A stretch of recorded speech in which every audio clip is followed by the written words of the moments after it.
Yeah,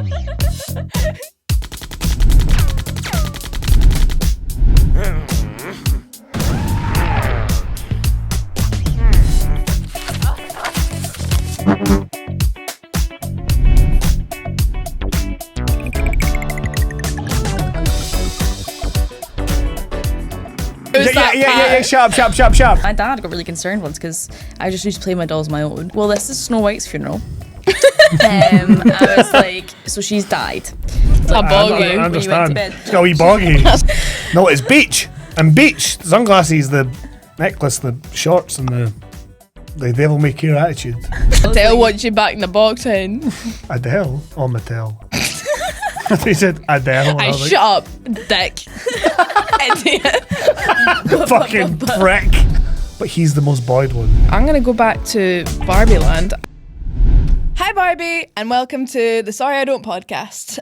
We are now on episode 2, which is really episode 4. This is the 4th one we've recorded. We fucked it up a wee bit. Is it? Yep. And today we are reviewing Barbie. I'm here with Midge and Alan. Midge and Alan. I'm done, mate. Let's go. Midge. Can we go get your check for you? This is done, man. And I'm Barbie, How long of course. have you been working on that one? Literally just there. I'm really proud of myself. I feel so bored. So Barbie. I'm Beach. Like, I'm clearly Beach. I'm not Alan. I could be Alan.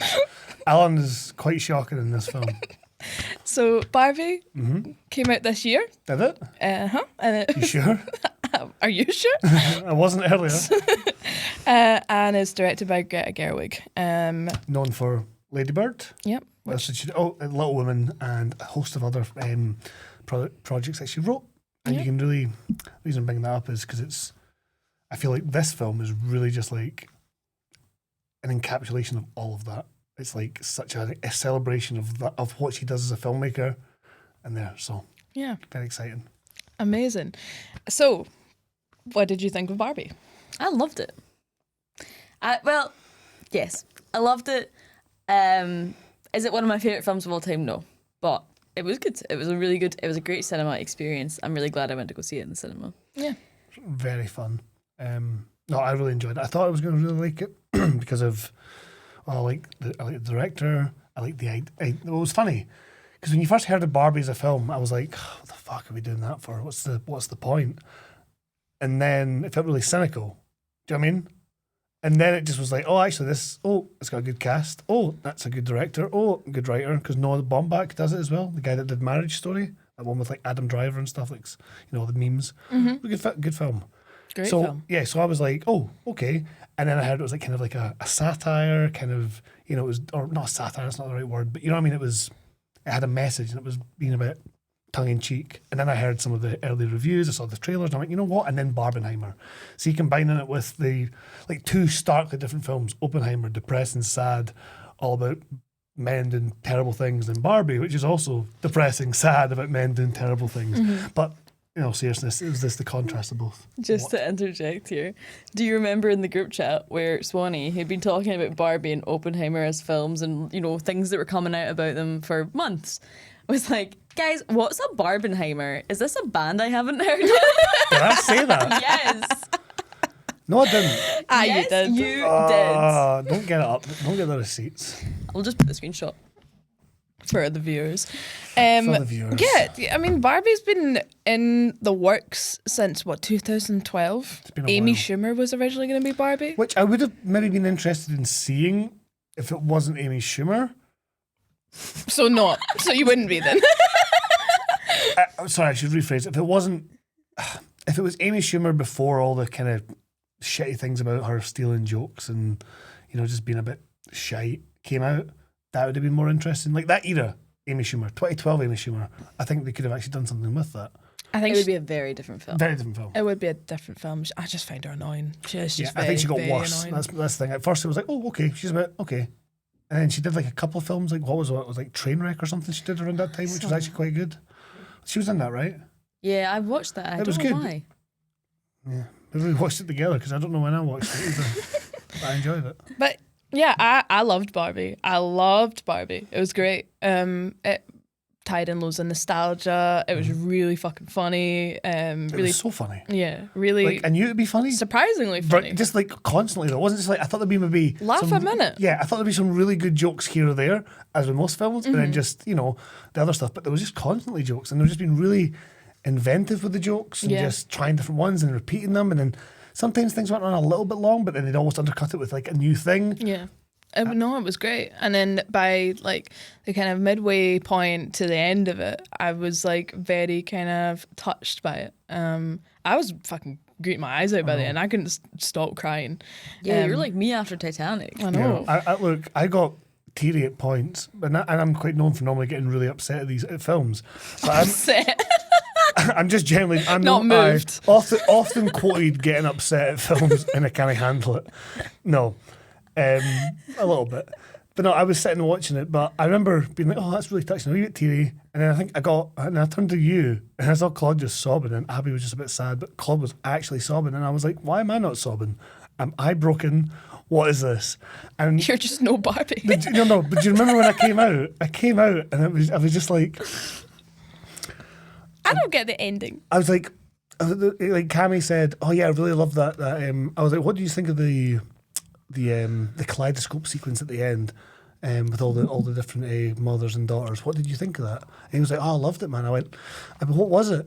And then they were like, "What?" And I was like, "Look, I'm trying really hard because I know what this looks like if a man comes out of Barbie and is like, what was that about?" That's not all I was saying. I was just like. Do I not get this because I'm a man, or do I not get this because the script's muddled, or have I made a mistake? What happened? What happened? I know. But I realised because you then told me what that was. That was like it was meant to be loads of different women. Because when I first saw it, I thought it was like home movies of the creator of Barbie and her daughter. So I was like, oh, that's cute. She's showing her, and then there was other kids, and I was like, wait, who's that? Who's this? What's going on? And then Claude's like choking up and sobbing. I'm like, am I like emotionally stunted? What's happening? I cried at Highlander. What's happening? And then I realised I'd just been an idiot, like clearly. And you explained that. And the last thing I'll say before I shut up about this forever is I was really worried. Because obviously the film's making a political stance. It's a feminist stance, and like, you know, discussing these topics, if you're gonna do it, you gotta do it well. And they were doing it well. But I was just worried. I was like, please, like, don't just revert this to Kens are evil, Barbies are not. That fixes it. Because that's obviously not what like the actual issue with like feminism and misogyny affects women and affects men, and it needs to be resolved like harmoniously between. And I was just like, oh. Because I'll get it if they go, oh, Ken's bad. But I was like, all these pricks online won't. I think I was just too focused on, and then they nailed it with it's just Barbie and it's Ken. It's Ken and it's Barbie. That solved it. So then I was like, oh, relax. And then this sudden kaleidoscope of people, I had no idea who they were. And I was like, what's happening? Why am I? That was me. Yeah. That was me, like, literally just rationalising my entire weird thoughts at the end of it. But I fucking loved it. I don't know if we can keep this. So we'll edit it out in post. We'll have a chat about it. But I just thought it was really funny because you came out and you were like, "What's with the ending? I don't get the ending. Do you just get the ending?" And I was like, you're sobbing my eyes out, and you were like, "Why are you crying? Tell me why you're crying. What's up? What's going on with the ending?" And I was like, I'm still crying. So I just need a minute to just calm down. And you were like, "Yeah, but just tell me." And I was like, and then I came up to it much nicer than that. I was like, "Please tell me. Let me cry too." That's it. Yeah, but I didn't say it like that. I was like, I want to cry. Please help me cry. And then very kindly, my friend Liam, because like we'll talk about this as well, but I fucked it. I bought tickets for the wrong cinema. We showed up late to the wrong cinema, and we were like fapping about and dropping all our shit and just Really like having a mare. And then dressed like this exact outfit, and then the guy was like, "Yeah, you're in the wrong cinema." And then very nicely, my friend Liam gave us free tickets. So he was still working when we came out. And I came out, I was pure crying. You were like, "What's going on with the end?" And I don't get this. And then I was like, "Liam, did you get the end of the Barbie?" And he was like, yeah, she like grows a pussy. That was a very funny. It was so good, man. We just needed him to like so earnestly. Because I was just like, am I the problem? And you were like, "Can you stop asking that like you're fucking Ken?" And I was like, "Shut up, shut up." You weren't like, hey, I didn't get this, blah, blah. You were like fucking parading around, like grandstanding. Wasn't grandstanding. You were like you would have known. brandishing your fist. You would have known if I was grandstanding. This is Swanny. Okay, go for it. Am I emotionally stunted? Did I not understand it? Or is the script confused? Is the script confused? And we were just looking at each other like, shut the fuck up. Yeah, fair. That does seem grandstandy. So, yeah, no, I don't Well, I got over that. Just to clarify. I'm so glad. Just to clarify. I'm relieved. I get Barbie.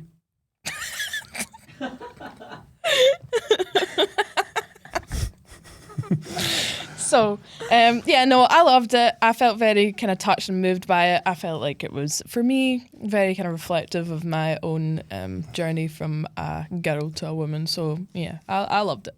Yeah. And we'll kind of talk through it and kind of touch on all that kind of stuff more. So, Barbie. It opens with, I'm going to hand this to you because I don't watch films like 2001 Space Odyssey. Look Yes, at me. Do I look like I watch fucking like it. 2001 You would- Space Odyssey? You would maybe like it. Anyway, yeah, I'm sure it would. It obviously opens.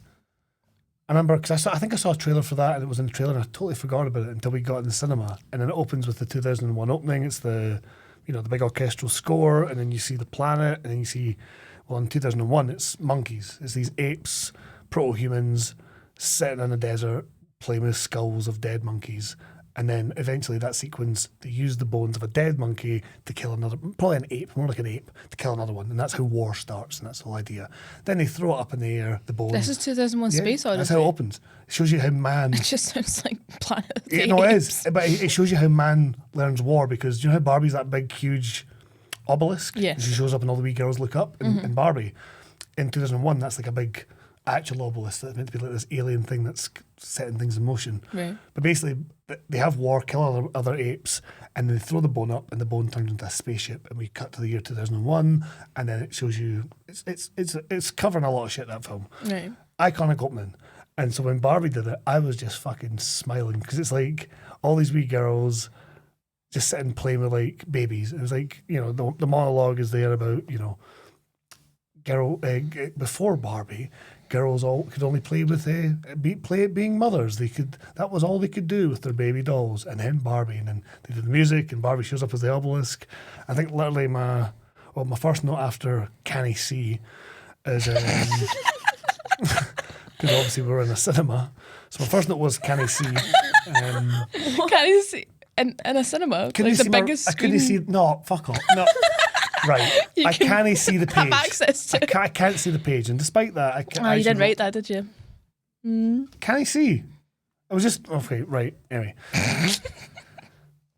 Barbie is the obelisk is literally one of my first notes, and I just love the fact that it escalates to wee lassie bashing for the approval of their giant goddess. That was just really funny. They start battering each other with Barbies. Is that what happens? Or they start, they start start smashing they start their dolls. smashing the Smashing dolls. baby dolls. They don't start battering each other.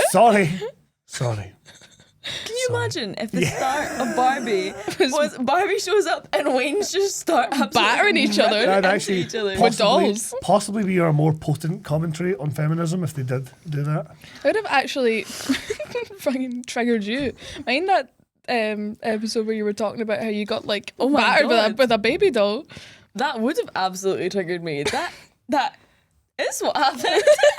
You got battered by a baby doll for the Barbie goddess.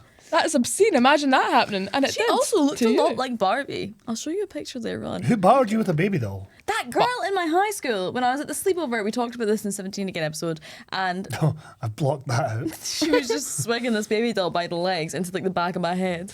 It was very painful. So Back that's of your not head. what happened in Barbie. It was actually very cute. And then it kind of changes into Barbie-land. Yeah, because it's like they throw the doll up and it comes up Barbie instead, and I was like, Yeah, it's great. So we're in Barbie-land. My first thought off the bat was, I was like, this is what I felt playing with Littlest Pet Shop was like. Because I was never a Barbie girl. I never had Barbies. I didn't like dolls. I only liked animals because I was odd. And I had a Barbie like plain playset, and it had like a little oven in it, and it had little plain like chairs and like little cocktails and stuff like that. Amazing. It just reminded me of that. I also had a YouTube channel when I was a kid where I would make... Can we please post a little link? Nope. Certainly not. We can find it though. We know No, what you it's can't. called. No, you can't. Well, you know. The audience doesn't need to know. You don't need to put the name in. Where I had various series. I had Littlest Pet Shop High School. I had Littlest Pet Shop. There was one where they like hunted like creatures, kind of like. Are you gonna greet? Aye, you're so sweet. Why though? What about that made you upset? I don't know if Claude's just not effectively telling the story. I'm not or ready. if I'm emotionally I am stimulated. not ready to talk about it yet. I remember like just Oh, that, loving all that kind of stuff. I mean, my sister bonded over it, so it made me feel very nostalgic seeing all the little kind of like tiny pink cups and like little dresses and stuff like that. It was so Very, cute. very cute. Very cute. did you know? Speaking about Barbie-land, majority of that was practical effects. Really? It was all big sets. It was all in a big That's studio. cool. So you Like, can actually go. Yeah, even Amazing. the like all the car sequences, like when they're going to the real world and they have all the montage sequences. Yeah, that was done against the screen, yeah, wasn't it's it? all just like the old classic film techniques, which was great. Obviously, Amazing. the only time there's CGI really is when there's sparkles or bigger things, or obviously people floating about.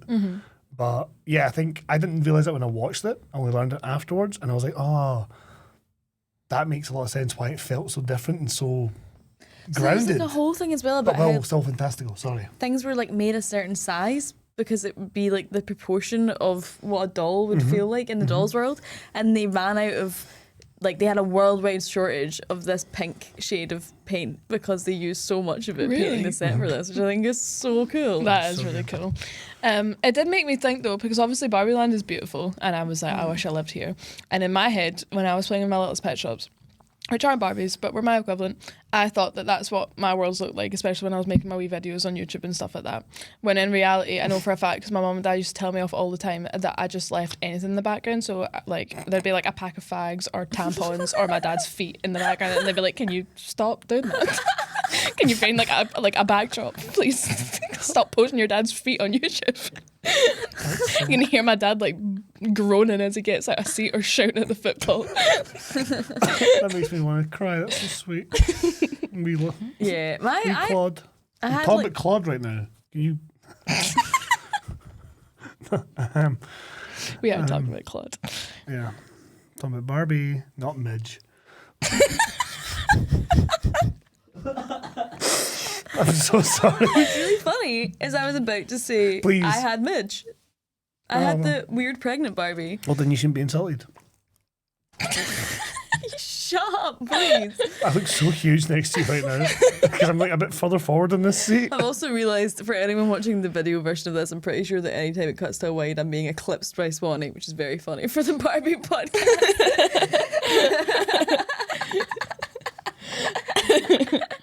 Why did you have Midge? Because, right, this is the thing. So I honestly, I was probably more of a Polly Pocket gal than a Barbie gal. I fucking love my Polly Pockets. But I had Barbies, and I had like all the Barbies I had were like weird Barbies. Like I had one that was a bedtime Barbie, so her body was soft, but she still had a plastic head, and she came with a little nightlight. I had a Barbie that had a hole How in the big, back. how big was this Barbie? Is it still the same? Same size as a Barbie. Oh, but with a soft body. The idea was that you could A like, boggy. when you went to understand. bed. It's got a wee boggy. A soft boggy. A soft She boggy. had, she had a hard head and she had hard hands, Ooh. but she was soft. And then I had was Midge, fucking pregnant ringing. Midge, who Pregnant literally- Midge? Yeah. Who were? Alan. I don't know, but Ken? basically she had a magnetic stomach, and you could. So that was the Barbie was pregnant, but the stomach was magnetic, and you would put the little baby inside it, and then you would clip it onto her, and then she had like a little pram and everything like that. So that was, but then I didn't think that was weird. I didn't think that was necessarily weird when I was a kid. And then I also had You never the did. dog in the film that shits itself. Yeah. I had that. I had the Um, wee shits. I had a doll. This is I got a doll for my Easter once, right? And it was Barbie, and the idea was that you could cut her hair and it would grow back. Obviously, that's impossible. But as a child, you're like, well, that's magic. What an adult should know is that that's not how that works. So the idea was you could unscrew her back, so it was like a hole, and you could feed up more hair, so that like you could cut her hair and then you could put more hair in, sort of thing. So I got this Barbie for my Easter. We went to this big Easter party. It was like a kind of block party used to have on my grand's street. My dad brought me back to my grand's house when like everyone started to get really steaming. He was really steaming.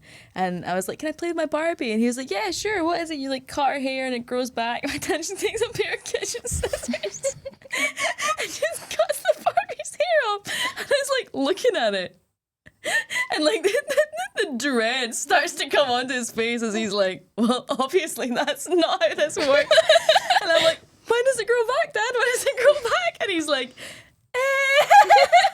What? So do you have to buy extra hair? no, it to put comes in with it? little cartridges of hair. Oh, right. But my So dad you was just- just steaming, so I and he think you didn't just really pull bother it- I think- opening it all. He just pulled the Barbie out, and then I was like, let's cut, cut her hair all and its it'll hair grow off. back. And he just like cut all her hair off. So you And I was like, you feed it back in. That's meant to be. You feed the hair back yeah, in, right? yeah, it goes in the back. So you don't cut it, obviously.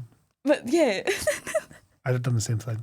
So he just basically scalped my Barbie and was like, sorry. Did he not? I don't see. I'd have at least said. Did he ever fix It it? takes a day. It takes a day to grow back. You just got to wish really hard tonight, and then I'd drive the fuck out first thing in the morning and get you a new Barbie. Did he ever fix it? No, I think that became my weird Barbie.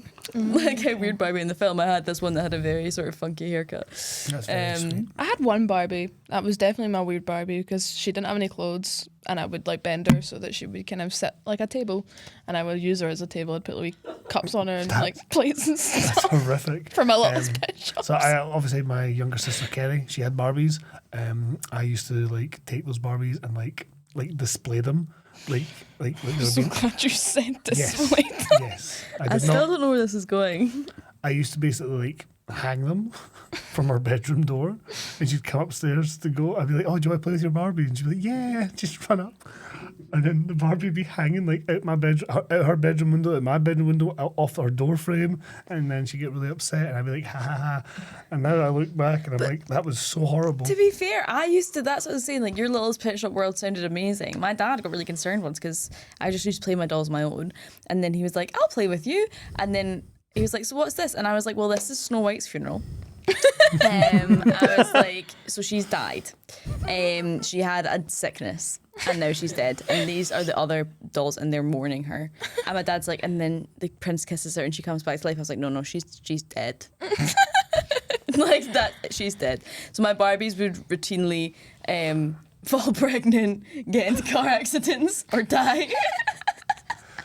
I did a Littlest Pet Shop music video to the song Grenade by Bruno Mars. And I made, That song is not old enough for that to be okay. Oh, no, I was young. I was like 10. Okay. And I'd like made a little clay gun. looking up when and Grenade came out. okay. So I was 11, so I didn't grow up too fast. Is that okay? No, it's not actually. You need to be mocked for it. I was mocked for it profusely. Good. Well, now I feel I had to bad. get moved class. Swanny, remind me of that. I'll start crying. You'll feel really bad. You had to get moved class. Uh-huh. What age were you? 11 apparently. 2010. I was 10. You born in 2000? No, 1999. Born in June. Half of the year spent being 10. Aye, but it came in September 2010. Okay, you so I were was 11. Aye, you were right to get bullied. You weren't. I'm trying to be funny. I'm trying so desperately to be funny. I used spaffing all over my little pet shop store. I didn't even finish it. It was going to Why be really did you use the word spaffing? Grenades by Bruno Mars, Littlest Pet Shop. Could catch a grenade. Yeah. I wouldn't if I were you. No, that's it. That's the end. Anyway, moving on. I want to be moved podcast.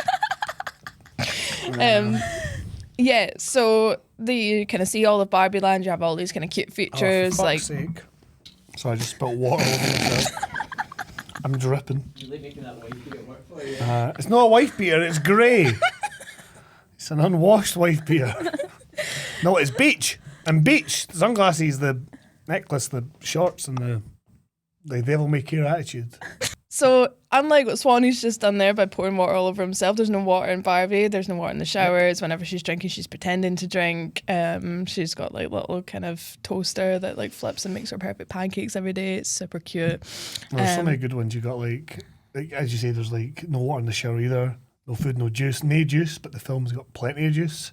And I love that she's always on her tips as well. Like all these just little toy things that were real and they're floating down as well. You know, and when they were making it, they planned on making everyone have paddle hands, so everybody was supposed to have hands like this. I read this. And then they couldn't hold character basically, so they just scrapped the idea. But the person who was best at it was Kate McKinnon. Apparently, she never broke character. So she played Weird Barbie, right? Yeah. So how weird would that have been if they're cutting about with like big plastic hands? It'd been really funny, but really unsettling. it would have been unsettling. Nah, I don't want that. So, and then at the end of the day, she just stands in front of her wardrobe and, like, all of a sudden she's magically changed. And then whenever she's leaving the house, she kind of floats down because nobody, like, makes their toys walk downstairs. It's very cute. So she's cutting about the town. All the Barbies have these jobs. You've got, like, builder Barbies and you've got, like, delivery driver Barbies and just all the Barbies cutting about working. I love the Barbie contestants. Like all the game show Barbies. Yeah, they're good. That was so funny. And then you've got like the kind of Nobel Prize Barbies, and then they end up at the beach, where they meet the Kens. Yes. One thing I want to say though, especially is like when Barbie is driving her car down the road, and obviously because it's like magical and everything, she doesn't actually have to drive her car, so she's just like waving up, being like, "Yay, space!" And then she's just like turning around and like, you know, enjoying life time like that. I was ringing and I was like, "This is how Swanny drives." I drive very safely. I just make it look like I don't. But no. I've been in the car when you've rear-ended someone. No, you weren't. Yes, I was. My parents listened to the podcast. I didn't rear-end anyone. I've never rear-ended anyone. No. What happened there was it was a rainy day and this woman it was all traffic fucked up and this woman pulled out and I pulled out and I banged the back of her. There was no damage. That's not a rear-end. That's not what happened. That's not a rear-ending. A rear-end implies you fucked the back of their car. I didn't fuck the back of a car. We were completely stationary and you just kept moving forward and didn't stop until you hit her car. That's what happened. Pulled over. We pulled over, did we not? Yeah, that was after you hit her car. I don't think you remember this correctly. I do. I really do. Doesn't sound like me. Who the fuck would it sound like other than you? Who in this room would do this other than Plead you? the fifth. Plead the fifth. So, yeah, they go to the beach. And we meet Ryan Gosling. Obviously, Margot Robbie's playing Barbie. Everybody knows that. I don't think I need to clarify that, but yeah, Ryan Gosling's there. And so where a lot of other Kens are playing like the sport where you hit the ball over a net. Yep, that's the one. Volleyball. Yep. And college ball. And you find out that their job is just beach. Oh, that's so funny. Which is the inspiration for Swanny's outfit today, which is a pair of shorts and sunglasses and a nice vest. A nice vest. It's a wee boggy vest. Actually, the finest boggy in the land, I'll have you know. But no, that's not what boggy means in our dictionary. That means amminging. Anyway, I fucking loved the introduction of the Kens. All the hi Ken, hi Barbie, hi Ken. Very funny. Yeah. What's the word for it? And just the whole, I'm just beach. It was just work at beach. Like you'd think with a joke like that, it wouldn't have a lot of traction.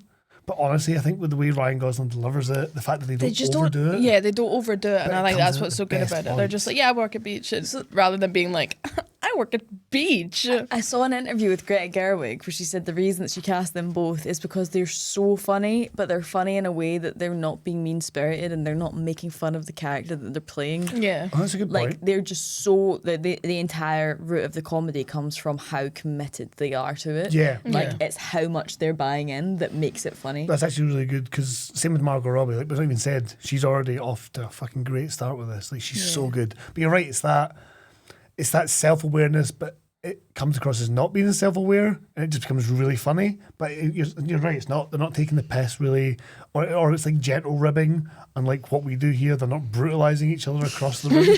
They're actually or brutalising their characters. They're actually being quite nice and It's all just kind of tongue in cheek rather than being Yeah. like, this is embarrassing. This is shit. shit. Yeah. It's it's embracing how funny, how ridiculous it is. Which keeps the nostalgia as well, because you don't want everything that you loved as a kid to be shot on. So Yeah. And also, it's perfect for the podcast because is it ridiculous? Yes. Is it amazing? Yeah. Yes. 100%. Holy shit. Because this is also ridiculous and amazing. When we meet Ken, he's trying to do like a trick, like a surfboard trick to impress Barbie, and But there's no water. there's no water. It's a fully plastic wave. So obviously he just like absolutely like decks it, Yeah. literally. No, he does because it's like because he breaks himself on the fake waves to try and impress her. Barbie plural, and then is this when John Cena shows up as no, well? no, Or is I that think later? that's later on. Yeah. Okay. But I think he's like Ken. I don't know who says this, but I've got it written down. I think basically Ken's picked up by Barbie, and I think he goes, "You're so strong." Or does she say it to him? I think he must say it to her. It makes more sense. That I think would he say says that. it to her, yeah. And then we have the beach off patter or beach off. That took maybe a bit too long, but at this point I'm like so into the vibe that it was fine. I like as But- well at this point, around this point anyway, they say that Ken only has a good day if Barbie looks at him. Yep, that's so Yeah. true. Barbie But- has a good day every day, and Ken only has a good day if Barbie looks at him. Oh, yes. But yeah, to sum Which I think we can all relate to on some Oh, level. absolutely. To sum up Ken's plight in this scene, he quotes it himself: "Shredding waves is much more dangerous than people think, Yeah. especially if you run into plastic waves, Ken." But yeah, no, he's so The whole beach scene is just like he's just so class. So funny. Ryan Gosling just so embodies it, and you're so warm to it. Even if you weren't warm to anything else, you'd be warm to that.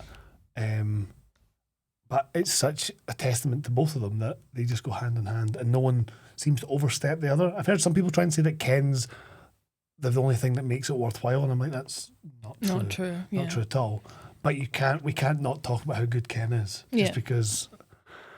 Oh, it's class. Yeah. So then we get introduced at the same time while all the Kens are there to Alan. Oh who yeah, I fucking briefly Wally mentioned. Brando. Fucking Alan was like once-off release of like a Ken pal, basically.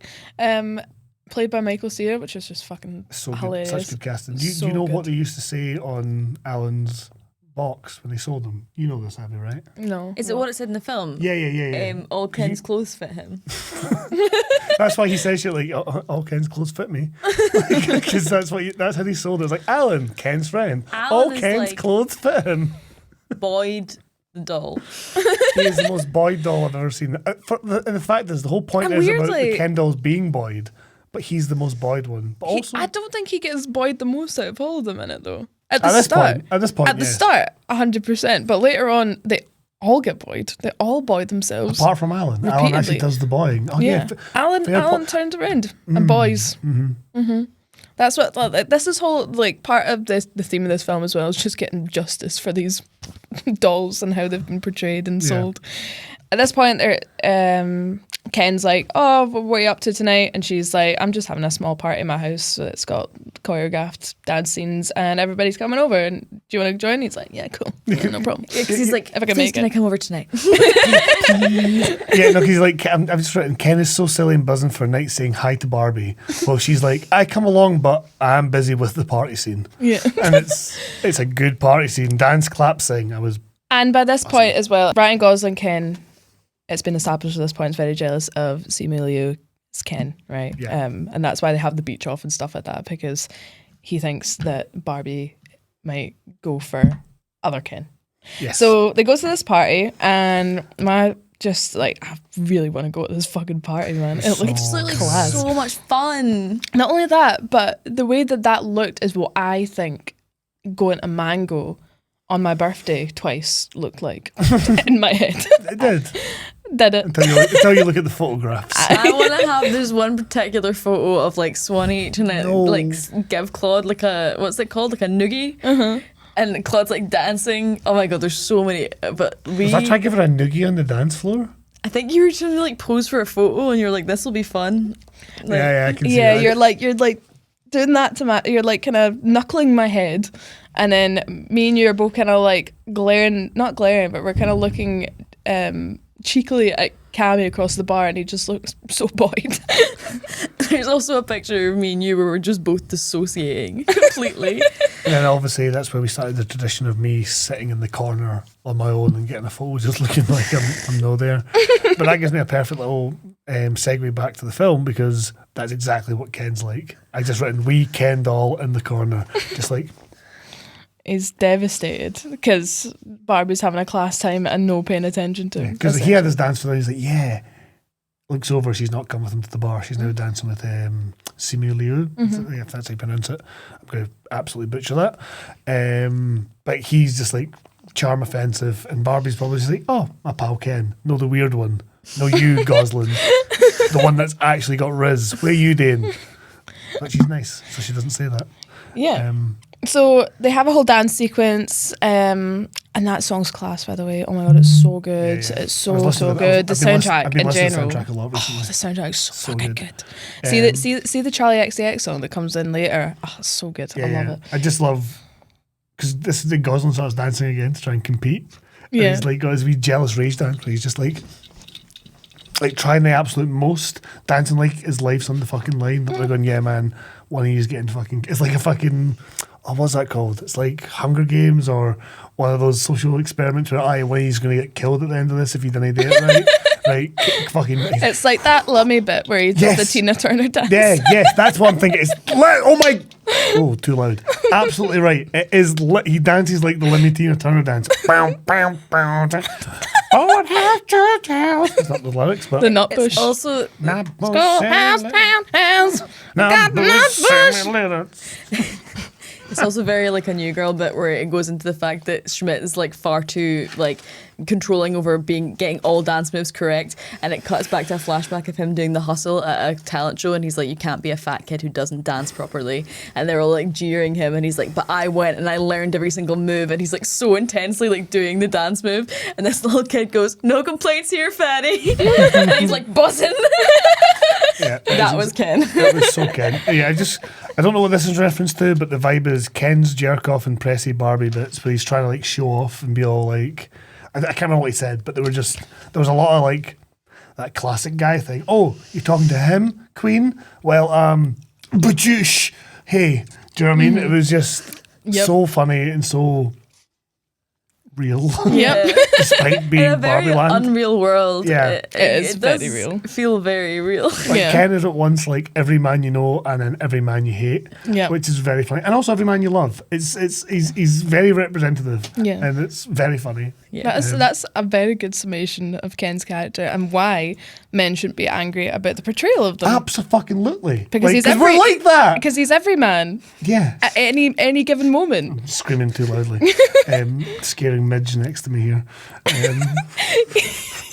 Sorry, she started and I had to jump on board because I can't be Alan. Even Joe Rogan was like, guys, calm down. Yeah. Why are we getting all upset about this? And Joe Rogan, like, Joe Rogan can be a bit shocking sometimes. So there you go. That's what I thought was so funny as well. Like Ben Shapiro coming on going, this is going to peter off after 1 week. It's terrible. Blah, blah. Nah, $1 billion. $1 billion. Fucking get Fuck over you, it. Ben. Doing better than The Dark Knight. Fuck I'm you, just Ben. I'm just Ben. I belong in the bin. There's better ones coming. So yeah, then it kind of this results in Barbie in the middle of this dance off just going exclaiming, does anyone ever think about dying? And that stops all the music, stops all the dancers, everyone's looking at her absolutely horrified. And the first thing I thought, and this is all going to be in a fucked up order, and I'm so sorry about this because we weren't expecting to do it like this, but we did Highlander, which you'll see in a couple of weeks, and I was just like immediately like, man, is Barbie gonna have the same kind of like ending basically as Highlander did? Are they gonna go? Are they aiming for the same fate here? That their reward is death, which is shocking and really funny. And actually is kind of what they do. Yeah, that's it. That is what they do. But no, Mortality. specifically though about that line, do you guys ever think about dying? A couple of things happened. One, Abby gasped loudly and she was like, and then like kind of hand on the seat, and I was like, and she was like, that's me. I was like, right, okay. Especially later on, just a few Yeah, times. this was. Yeah, maybe I'm misquoting that, but it was more when It wasn't at Barbie this says it in exact- bed. When Barbie goes, better to go to sleep, good night, thinking about death, not thinking about death, and then Abby was like, that's me. And Yeah. I was like, right, calm down. just me though. All right, Midge. How many times No, have Barbie, I- you're Barbie. You can be Barbie. How many times have I like gone to bed or something like that? I've been like, I'm fine. Yeah, She so was So many. not many. fine. But and She was in fact very she not was in fine. fact disturbed. No, the last thing I want to say about that line though is, do you guys ever think about dying and the music just cuts out? Isn't that just that guy at the gaff who just lowers the tone and kills the vibe? Like, I've done that accidentally before, but there's some people that don't do it or do it deliberately, and you're like, man, can you stop? Yeah. But that was what it was. It was just such a vibe kill, and then maybe, and it was funny because then you're like, oh, okay, Where's this going? where are we going with this? Yeah. So they get over it and she's like, I just mean I'm dying to keep partying. And then they move on. And then she goes back to her dream house and Ken tries to give her a kiss. and Ken tries to give her a kiss and she's like, oh, it's so funny because me and Cam have this bit that we do every now and then where Here we we go. pretend that one of us is really into the other one, but the other one just like has an unreciprocated crush where we'll like go in for a kiss and the other one will go, oh, that's really nice, and then like offer her cheek and be like, oh, that's nice. But yeah, this scene in particular, this is when I was really like, oh my god, this is me. Because Ken's just like, can I come inside? And she's like, and do what? Why? Because I don't know. What's going to happen if you come inside? And then he's just like, oh, like, and she's like, no, actually, I'm having girls' night. And this Every was night is definitely- girls' night. Every night is girls' night. This is definitely me previously in relationships where like I would be like, oh, I can't. I'm watching a film with my sister, like, which I do all the time. Like, oh no, I can't. No, do I this. can't. I'm FaceTiming Claude for 3 hours. Yeah, actually. Sorry, I can't call you because TV's on. literally. But that's and then because she's having girls' night, he kind of like he goes to kiss her and she's just like standing like smiling, and he goes like, oh, can I come in? And she's like, well, no, because it's Barbie's dream house. And I'm like, that's so me. That's so bad at like you honestly, I feel like you'd been the worst like little girl to be pals with as a boy, because I'd have been like, oh yeah, let's play with Barbie, and you'd be like, it's my Barbie's fun playhouse, not yours. Well, this is the thing. I was actually, weirdly enough, I had my own little imaginative space, and I got really upset if I was like in a soft play or something, and a kid would come up and be like, "Can I be your friend?" And I would be like, "No." This is why you didn't have Sorry. pals. Wait now. You used to reject pals. No, I mean not like. She's Every gone on, kid rejects pals. but she's gone on so much about, oh, I didn't have many pals when I was growing No, up. listen to me. Okay, well, I don't mean like friends at school or something like that. I mean like when you would go to the soft play and you'd be there for a few hours, and then like some random kid with a runny nose would come up and be like, "Can we be friends?" And you're like, "Well, no, because we're never going to see each other again after this. Like, why would we be friends?" see, my mum and dad would sometimes make pals with those parents' pals, and then we'd all hang out. But they would like want to play with you, and I'd be like, "No, because I've got very intricate." I'm in the middle of Act 2, Scene 6, and you have no idea about the three previous fucking plays that I was doing. I am Shut in up. the Yeah. desert right now. I was dropped off here by an alien spaceship. Why would you be here? Like, you don't get it. I got slapped at a soft play once. Do you guys ever think about dying? That was literally. I got slapped once when I was a kid. And my mum was like, yeah, see if someone slaps you, hit them back. And you can debate whether or not you think that's like good advice, but I think it is. Anyway, I took that wrong though. She was saying like, if somebody hits you first, you hit them back, right? And I went into the soft play and I was like, brilliant. And I just found the first kid I found and fucking slapped them. It wasn't the same kid, it was just anyone I could get a hold of. And I got in trouble. My mum was like, that's not what I meant.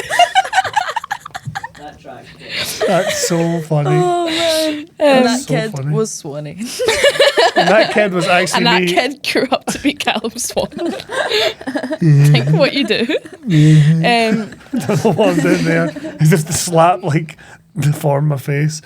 So God. Barbie goes to bed She wakes up the next day and she gets out of bed and she's got flat feet. She's not got the tiptoes anymore. She gets up and her milk's rotten, her pancakes are burnt, just everything's going wrong for her. And most importantly, she's got flat feet. And she's like, what is going on? Not happy. See that? You go first. I said about this sequence, I was like, so Barbie waking up in the perfect Barbie-land at the very start of the film. It's like, that's me when I go home to like reset for the weekend. I go back to my parents' house by the beach and I'm like, lovely, everything's so fresh and nice, and I'm going to read my book in the sun and I'm going to go walk on the beach. And then me waking up in Glasgow and I'm like, I'm hungover. It's when she wakes up. Oh, the milk's off. I can't have a coffee. This is a nightmare. We keep a very walking nice about, flat. Stumbling over things, just being like, nothing is going right. I tried to iron my dress for work the other day and I pulled the ironing board out. This was right after Swanny's 30th. We hadn't quite cleaned up yet because we were very hungover. And the ironing board then knocked over about 20 beer bottles, one of which was still full of beer, and then spilled it all over the dress I was going to iron. And I wake like, up. That's in Barbie. That's me. Yeah, I wake up hearing her going, fucking shit. And I was like, oh no, I was like, Abby, what's happened? And then she didn't say, so I went, okay, I can go back to bed. I've tried. But no, it's weird that you say that because literally, I've written Abby.com here. I'm the Barbies waking you up, or the song of the Barbie, the song that wakes Barbies up is your ungodly fucking alarms just going off. Because I don't know if we've talked about this before. Abby doesn't have an alarm, 2 alarms, 3 alarms. She has about 8 alarms that go off at 1:15 the hour. Luckily though, don't know how. Maybe I'm just used to it. But I don't hear them now. But I used to hear them all the fucking time. Just this, but that's the song. That's what the Barbie song would sound like to Barbie waking up. So she's got flat feet. She goes to the beach as Barbies do. Nothing's right that day. She even falls. She doesn't like float down to the bottom of the house anymore. She just like fucking cunts it. Yeah, she just cunts it onto the ground. So nothing's going right for Barbie. She goes to the beach and she goes and gathers up all the other Barbies that she's pals with, and she's like, guys, I've got something weird going on. They're like, yeah, what's going on? And she's like, I've got flat feet, and it's just so out of place. But like really funny. It's also funny for us because it's part that we had for a bit when we just pretend to throw for a up. bit. Okay. Swanny. 2 things wrong there. The we and the for a bit. I have patter that I keep. Swanny frequently pretends to boke like all the time. Oh, that's horrible. I wouldn't want to listen to this if you were going to be doing that. Right, well, fine. It's not getting done. But it was really funny because Swanny was really proud of this like development in his chat. And then Swanny's friend Jack Gatensby, shout out to Jack Gatensby, Swanny was like so overly excited, like telling him like, so it's this bit I've started doing, and basically what it is like, see, whenever you're just like in a stressful situation and you don't know how to cope, you just spew. And then he was like, Jack just looks at him and goes, how's that patter? And then that became patter in our friend. How's that patter? How's that patter? You gotta have your pals though. You gotta have your pals to keep you on your toes, keep you good. Didn't you look away? I just saw you do that, Abby. Just glare off at me.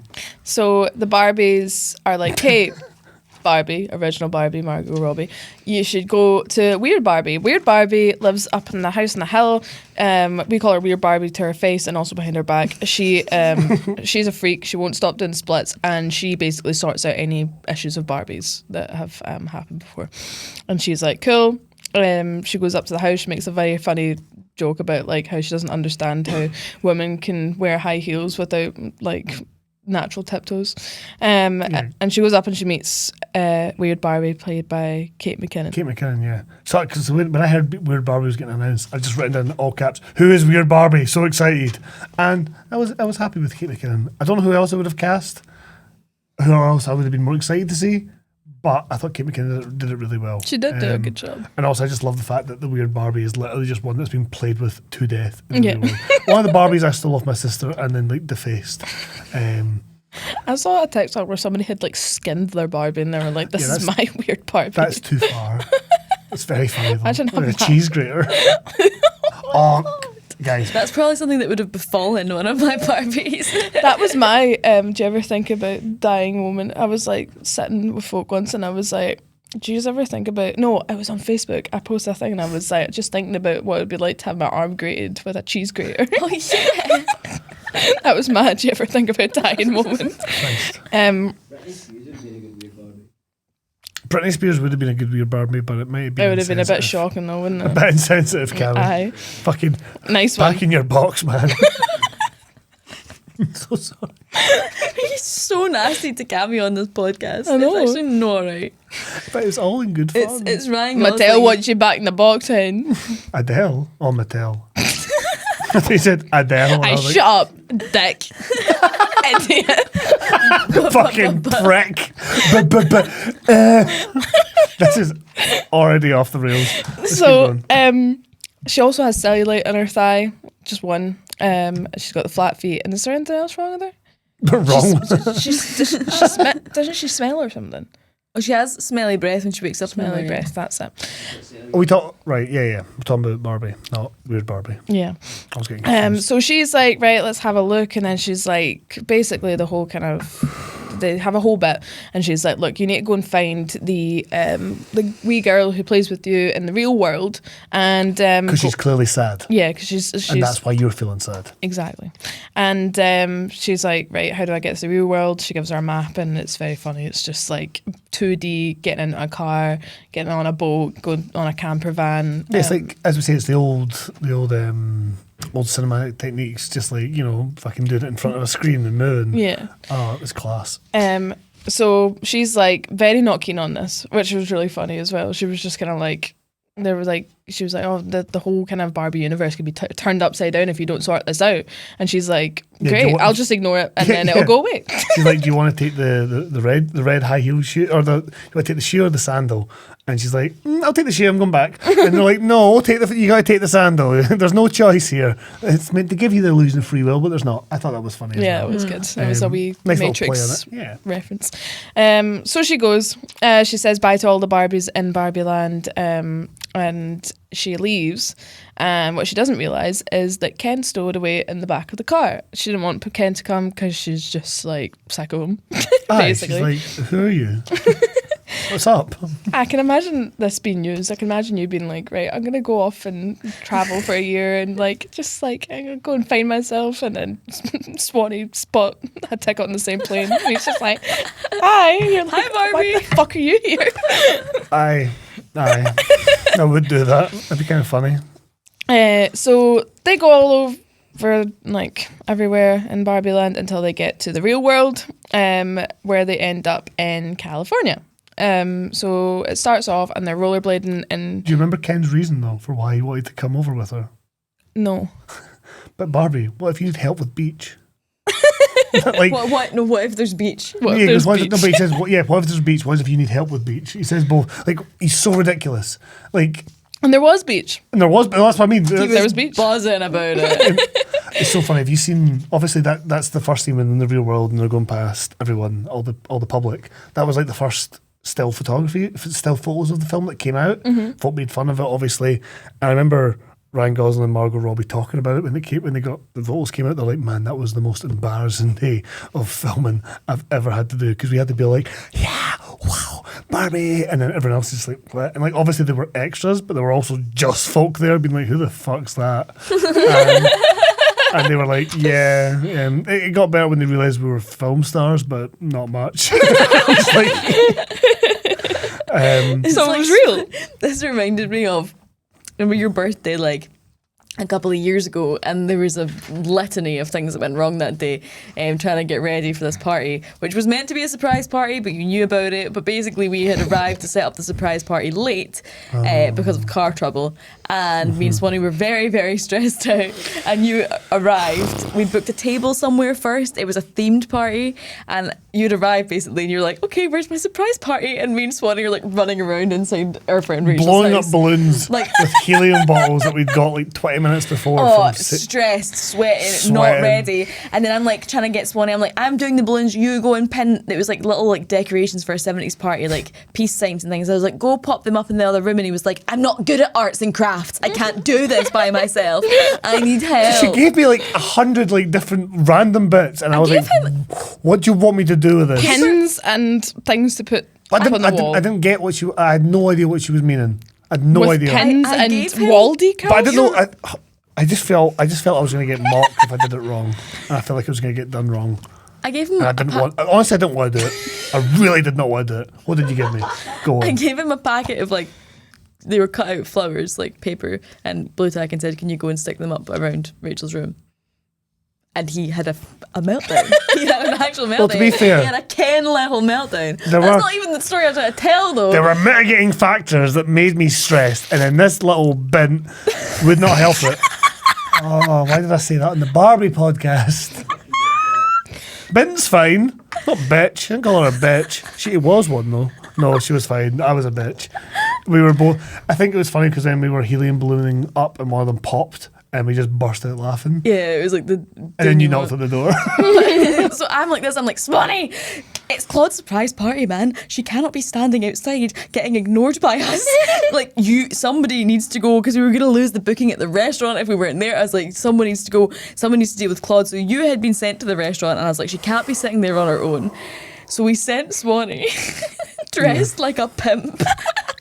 He was dressed like a pimp and Willy Wonka. He had a cane. Pimpy Wonka. And a full red velour, like full suit. And a fucking huge hat. with With a feather in with it. a zebra print feather cowboy hat on.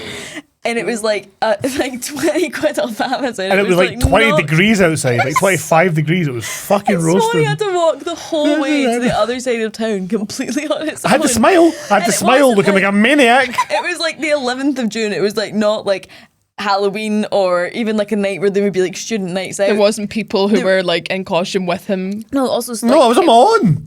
it's a student town, so it was pretty much dead over the summer. There was no Uber in Stirling because Stirling is a backwater place sometimes. So he had to go all the way there by himself, and it was really funny. He had a because- cane. With a cane. And I just had to sell it. I had to be like, yep, this is amazing. I am so confident right now. And I was just like, I am dying. I'm sweating. I'm sweating. This is also when I just shaved my head. So I was like, okay, first time going out with it. Shave my head, first time going out. It's a new look. But no, I'm like, fucking get this big hat on. Fucking let's go about. Yeah, you know what's going to make you more secure in how you look? Fucking doing that. I walked yourself. into the restaurant though, and there was quite a young girl, and she was doing the tables, and I at this point had gotten dressed up in my kind of 70s outfit. I had like an Afghan coat on, and I walked in, and I was going to say like, oh, I think my table's here, and she just looks at me and goes, "Are you the pimp?" So, back to Barbie. They're going Yeah. down the boardwalk in California, rollerblading in very similar colours to your top right now, like very bright pinks and like yellows and oranges and stuff like that. And people are staring at them. And this bit's so funny because I think this is the first bit that made me not like emotional to the point of crying, but I was like, oh man, this is like, yeah, I get this. But it's also really funny because Barbie's kind of rollerblading down the boardwalk and she's like, I feel like I'm being like looked at, but there's like aggression behind it and I don't like it. And he's like, I feel like that, but no aggression. I feel like everyone thinks I'm class. This is great. And she gets really uncomfortable and she's like, I think we should go to a place where we're going to get some more kind of like womanly vibes. So let's go to that construction site over there. And of course, she gets like a barrage of catcalls. Yeah, people are like talking about her arse and just like. And Ken's just laughing like. Ken's fucking loving Ken's a it. nightmare at this point. He also has a really good line at this point. I don't know where it comes in, but it's when people are like interacting with him. He goes, someone says something. He goes, I have all the genitals. It's when they're talking to the construction site people. Oh, is it? So I was right. Yeah. Uh-huh. And I can't remember. I don't know why that comes They're up. making sort of like sexual comments towards Barbie, and she's like, I sense that this might be a double entendre. I'm not really sure what you're saying, but I just want to make it really clear I do not have a vagina, because they're making all sort of like Yeah, and sex she's like, and he jokes. does not have a penis. Yeah. And then and she then walks away she and he walks goes, away. I have All the genitals. all the genitals. It's very funny. So then I think that so Barbie proceeds to go and get arrested 3 times. Yeah. The first time she 3 gets times? Twice, I think. It doesn't matter. I thought I'd miss a time, but too many. Yeah. So first of all, a guy grabs her arse, and then she turns around and slaps him, gets arrested. The cops let her off because she's hot. And then they're like, "Look, these outfits are clearly like a bad time for us just now. Let's go to get something else." So they go to a shop, and they get like the class kind of pink sequin like cowboy outfits. Which sparks Ken's love of horses. yeah. The classic manly pastime. Horses. Beach and horses. Beach and horses. And she leaves the shop without paying because you don't pay in Barbie-land, and then she gets arrested again and they let her off again. And she's starting to realise that she doesn't like the real world. But is this when she has a wee moment? Like a kind of wee meditation. No, she has a little meditation. I've got it here. She has I've written, she has a vision of sadness, and then we get a little glimpse into the sad indie dramas that Greta Gerwig has done before. That's why I mentioned them. It's a glimpse into the back catalogue. And at first you're like, okay, it's sad. But then we actually look, like the style of filmmaking is so different at that point because it's very blockbustery, this Barbie, clearly. But then it'll just dip into these little indie moments where you see a mother and daughter struggling, and we get and it's kind of grainier footage, and it's like shots from behind some ornament. So it's like a clearly well constructed indie movie scene. And I remember I just was like, oh, that's a really good way of honouring where you've come from while still doing this really in this big silly blockbuster. Where it could under another director, you could have lost that. Yeah. And it could have been like one of those, oh yeah, they directed these dramas and they did fucking Barbie. What? But with Greta Gerwig, it's like a nice combination of everything she's done so far. Yeah. So I really like that. Whilst Barbie's having this moment, Ken's away discovering. Oh, meanwhile, the world. and a really fucking funny sequence, absolutely hilarious. He's just walking around and. Because he's basically just like, are you going to sit there and meditate? I'm bored. I want to go and explore. Yeah, she says, I need to sit here and think. What would smart Barbie do? She would sit and she would think about it. And he's like, what am I going to do while you're thinking? She's like, I don't know, entertain yourself, but don't go too far. This is me and you. Hanging out. You're like, yeah, man, I just need a little moment myself. I'm going to go and just do some stuff. I'm like, well, what about me? We're watching Sopranos. We're on season 2, episode 6. What the fuck? And you're like, I don't know, man. I'm not going to watch it myself. I'm going to go, yeah, I'm a poltergeist to you sometimes. I have to apologise. But I also, I love this sequence. Ken just fucking wander around, masculine energy, man's world. He's just seen women being disrespected. He's loving it. He's seen fucking adverts of people playing golf. He's just seen he sees one horse and he's just amazed. Yeah, a guy riding a horse. I think my favourite bit in all of this is when he sees the man being really dismissive to the woman, really puts his hand up to shoo this woman that works for him away, and then Ken sees this and immediately tries to imitate it, and it honestly is just so funny. The way that Ryan Gosling has done it is just actually hilarious. Because isn't this the sequence as well where someone just goes, hey, what time is it? And he goes, you respect me enough to ask for the time? I love the real world. Yeah.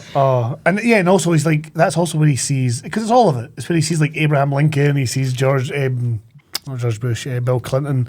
Yeah. And he just sees all the men faces on money. He goes to the museum. And then he's he's seen all this, and then he decides he's going to go to a hospital. And I can't remember exactly what he asks to perform, but he asks be a doctor. To perform this. An appendectomy. I can't say it. That's when you get your appendix out. All right, okay. And I wish we'd seen that sequence. That's the sequence I would have filmed. Hey, Greta, get me in for this. I want to get Ken just going and knowing how to do it. Sharp left into a horror film. And he's saying this to the doctor, and she's like, no, you can't. And then he's like, but I'm a man. And she's like, well, you still can't. And he's like, will you go and get me a coffee? And she's like, no. No, I won't. He goes, I'd like milk. And then he's like, can I speak to the doctor? And she's like, I'm the doctor. And he's like, all right.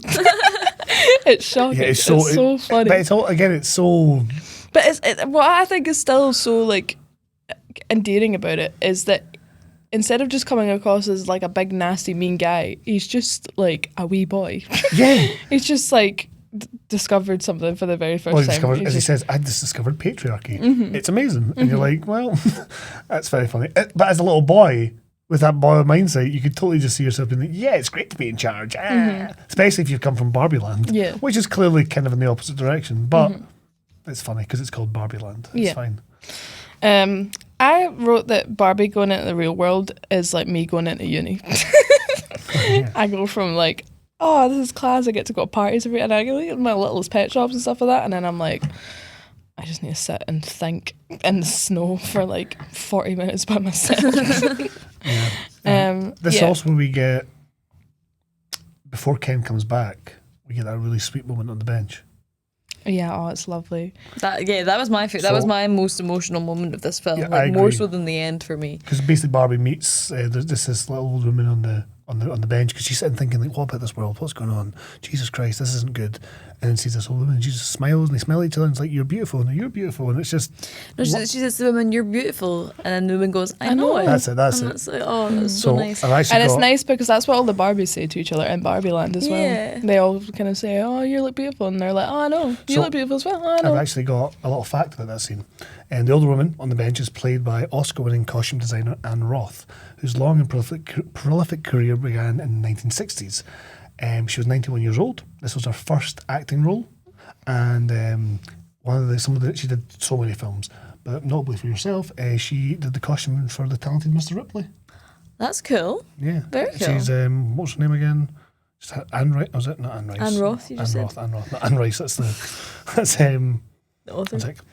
Anne Roth. Oh my My god. phone I is cannot broken. deal with this. What I was going to say as well, though, while you're getting that up, is this is also the scene where she kind of like, when she's having a little meditation, she sees visions of the girl who she's trying to find, like having issues mostly with her mum. But she also opens her eyes and she sees like all these like different human emotions being played out around about this park. There's a couple having an argument. There's kids playing with their family, like He's on a the sad swings guy and as thing. well. The guy who looks sad, and she's just like, "Oh my god, all this emotion! This is so real. This is so crazy." And I was like, "That's really touching." And then immediately had it ruined for myself because I was like, "Can you imagine if this was set in Glasgow?" Kelvin It's Grove. just like some like absolute bam, like running about screaming. Swanny's Fucking get in there! Fucking shut up! You're disturbing the peace! Swanny's running about late for work somewhere in the background. Like there's just mental stuff going on. I think Folk Barbie. grogging. No, Spewing. yeah, it would be. But generally, I really like that sequence as well because one, it would have been very understandable and very acceptable and good if it had just been she saw around and saw the plight of women at that point. You know what I mean? Saw women being sad, cool. But she saw kids being sad. She saw men being sad. She saw that the whole world is sad, which I think is such an accurate commentary on like what the effects of the patriarchy or But it systems wasn't like that all actually sad. It was like all sorts of emotions. I thought it was like, all sad. No, That's no, what I no, got no. from it. There was anger because there was a couple shouting at each other. There was kids having fun and playing on the swings, and there was a Right. guy who was sad. So it So was it's just it a was more- kaleidoscope. Right, yeah, okay. It was like, holy shit! Like this is all. The world isn't one note. And like, look Yeah. at this one place that we're all in right now, and all these different people are having all these different experiences at the same time in the same setting. Yeah. I wrote Barbie as an empath. So during that little cut there, I spilt water on myself, and Congratulations. Abby made the very funny point that I'm empathising so much with Barbie that I'm now lactating, and I think you all should know how funny that was. Obviously not as funny getting retold like this. Kind of regretting that a little bit. Let's go back to the plot with Claude Thank you so on much. the Sorry I Don't podcast. Thank you, Alan. So now she's had this kind of vision. She knows who she's looking for. Ken's come back and he's like, they're both really excited to tell each other what they've discovered. And she's like, I know who I'm looking for. And he's like, men are class here, apparently. This is great. I love this. And she's like, all right. Anyway, so she goes and finds the girl at school. And she's sitting with a bunch of girls. They're all dressed like emos. And they all look kind of just grumpy. So we should explain as well that when she's getting ready to leave for the real world, Barbie's like, it's going to be so amazing whenever I see everyone because we fixed all the problems in the world and Yeah. feminism is great and we solved all the world's problems and no one ever has to struggle as a woman because we fixed Yeah, everything. because the idea is that all women can relate to a Barbie doll, so therefore there are no issues with that now. That's the idea. Yeah. And she's like, they're all going to see me and they're going to give me a massive hug. And obviously, That's not what happens. So she's standing there, and this other girl who's not sitting with the wee girl that owns Barbie comes up and is like, "Are you gonna go and speak to what's her name in it? Do you remember? Sasha. Sasha. Are you gonna go and speak to Sasha?" And she's like, "Yeah." And she's like, "I wouldn't do that if I were you, because she's mean and she'll hurt your feelings." And Barbie's like, "Don't worry, everyone likes me and thinks I'm cool and pretty, so I'll be fine." Yeah, that's such a you getting yourselves going. Nah, it's fine. I'm pretty. Everyone loves me. And it's like cool. It's a good energy to have. But she definitely. That's the energy I had decided to broadcast myself on a podcast for 3 hours a week. Yeah, absolutely. Whereas my energy is closer to what Barbie does here. She goes up to them and tries to bond with the wee girls, going like, "You like the PlayStation? Do you play the PlayStation? I play the PlayStation." That's kind of the vibe that she's giving out. And it's like, Barbie, can you calm down? Also, you made the point, like, the real world doesn't really quite still feel like a real world, because you're like, how the fuck is Barbie going up to all these kids? Where is any security for the school? Where's the front door? Where's the gate? It is LA and America, though. Aye. And from what I've heard about LA specifically, it's just a fucking free-for-all. Oh, really? Just walk about? Aye. Just like... And then your wildest imagining of what LA can be like on a free-for-all. What? Really? Just walk about? They can just walk about there. You can just walk into schools and chat to Waynes in LA, apparently. This is how I felt, Lucy, when I was the president of the Drama Society in Sterling. I am not... Guys, she was the president of Did you know? a drama She got society at voted Stirling in? University. Twice. I'm not a sociable person in the way that I enjoy, like... Clearly, making- you're the president of the Drama Society. I can't, like, make... Like, I'm sociable, like, I like hanging out with my friends, but... trying to be like, ooh, like, do you know what I mean? Like, I'm so welcoming and friendly and engaging to everyone. Like, I can do it, but it's also like really exhausting, and I hate it. Like, I've really felt for Barbie in this scene, because I was like, I get it. Like, see, walking up to an already established group of people you don't know and be like, hi, I want to be your friend and help you, and you should do this, and I'm trying to be outgoing, but this is not what I'm like, really, all the time. Yeah. And it's so uncomfortable. This is something that I realised, like, in life. Like, that people do get so drained having to put that on, whereas I don't get that drained with it. Like, I actually get energized being like that and being talking to people, and that's why I love You being are an extrovert. Yes, yes, thank you. I'm now mansplaining extroverts and introverts. I understand that on the Barbie podcast. Count the number of times Swanny mansplains the plot of Barbie. Ha. Aye, but I am. No, it's like it's why I gravitated towards working as a tour guide. So I totally get that though, because I remember being like, yeah, just be friendly, just talk to people, you'll love it. And then people are like, that was the most soul crushing thing I've ever had to do. I'm so tired. I'd be like, why? What's wrong with you? But this is why you thought I was a dick when you first met me. Absolutely, yeah. Why? Why? Because you thought she was fake. I stay her. Aye. Stay up. Fucking stay her midge. Midge. Yeah, no, I don't know. I just didn't get a great vibe off you. And that vibe is perfectly sustained until Trying today. so hard to put on like I am. I saw right super through it. wholesome and, That's so like, funny. You're like, hey, yeah, I really try and put on this really lovely vibe to people, and Claude was like, But you yeah, can see why that was shit. Claude wouldn't gravitate No, towards that. totally. Yeah, no, it's not my thing. Is that the same night that we met? Or is that, no, because you would have met like a couple of weeks before I met Yeah, Claude, right?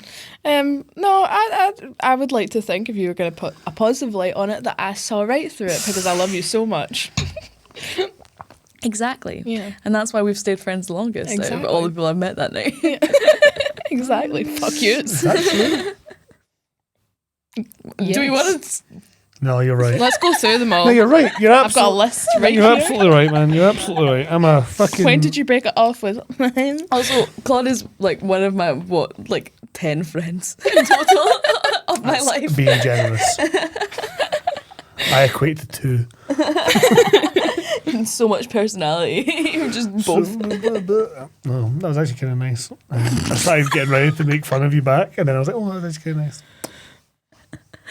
It's like the other day when I quoted him from his tour that he did last year. What was it I said? And then it was when we were waiting outside Barbie for not getting in, eating our popcorn in the cinema foyer. So funny. So funny. And Swanny said something. It was the Cineworld in Glasgow. And you said it's the biggest cinema in the world, and I said it's the biggest freestanding cinema in the world. And Swanny snapped at me for correcting the fact, and I was like, mate, I was just showing you how much I remembered from your tour last year when you were doing the tour buses. Yeah, because I used to do tour buses around Glasgow where we live, and that's where that cinema is. So Abby was actually just accurately quoting me, and I was just like, what you doing correcting us? What you fucking... And she's like, quoting you. And I was like, you're lovely, I'm evil. I also, just whilst we're in the mental space of this cinema foyer, eating 4 buckets of popcorn and Cammy's nachos, which cost him a tenner and was like 5 nachos. Swanny just goes, this is one of the most humiliating experiences ever as well, because we're all dressed like Barbie, singing this. I'm wearing a very bright, like, No one is jumper. having a good time. And then Swanny goes, we should do this more often and just like hang out. Genuinely, it was In actually... an empty It cinema wasn't empty. for you. It wasn't empty. For the Boyd. It was actually... It was so class. It's the showcase of the Boyd. Are you suggesting that the missing piece of our social calendar is hanging about in a food court? Yeah.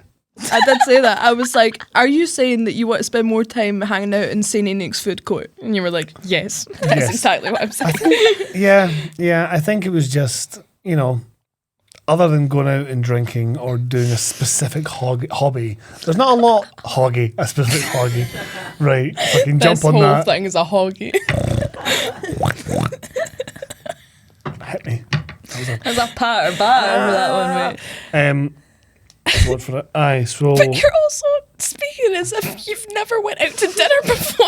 Well, this yeah, is that- a unique experience well, that that- people don't do. that's People the don't thing. go out for food. That's That's- not a social venture. That's the thing. You do forget you can just go out for dinner and not get drunk. You do forget that. We should do that. We should Go do for a that. really nice dinner, like go to an actual nice I restaurant. don't want Yeah. a pint though. Yeah. No, No, we can have a pint with our dinner. That's okay. I want That's to get drunk. No, okay. that's more me issue then. That sounds like I'm the issue there.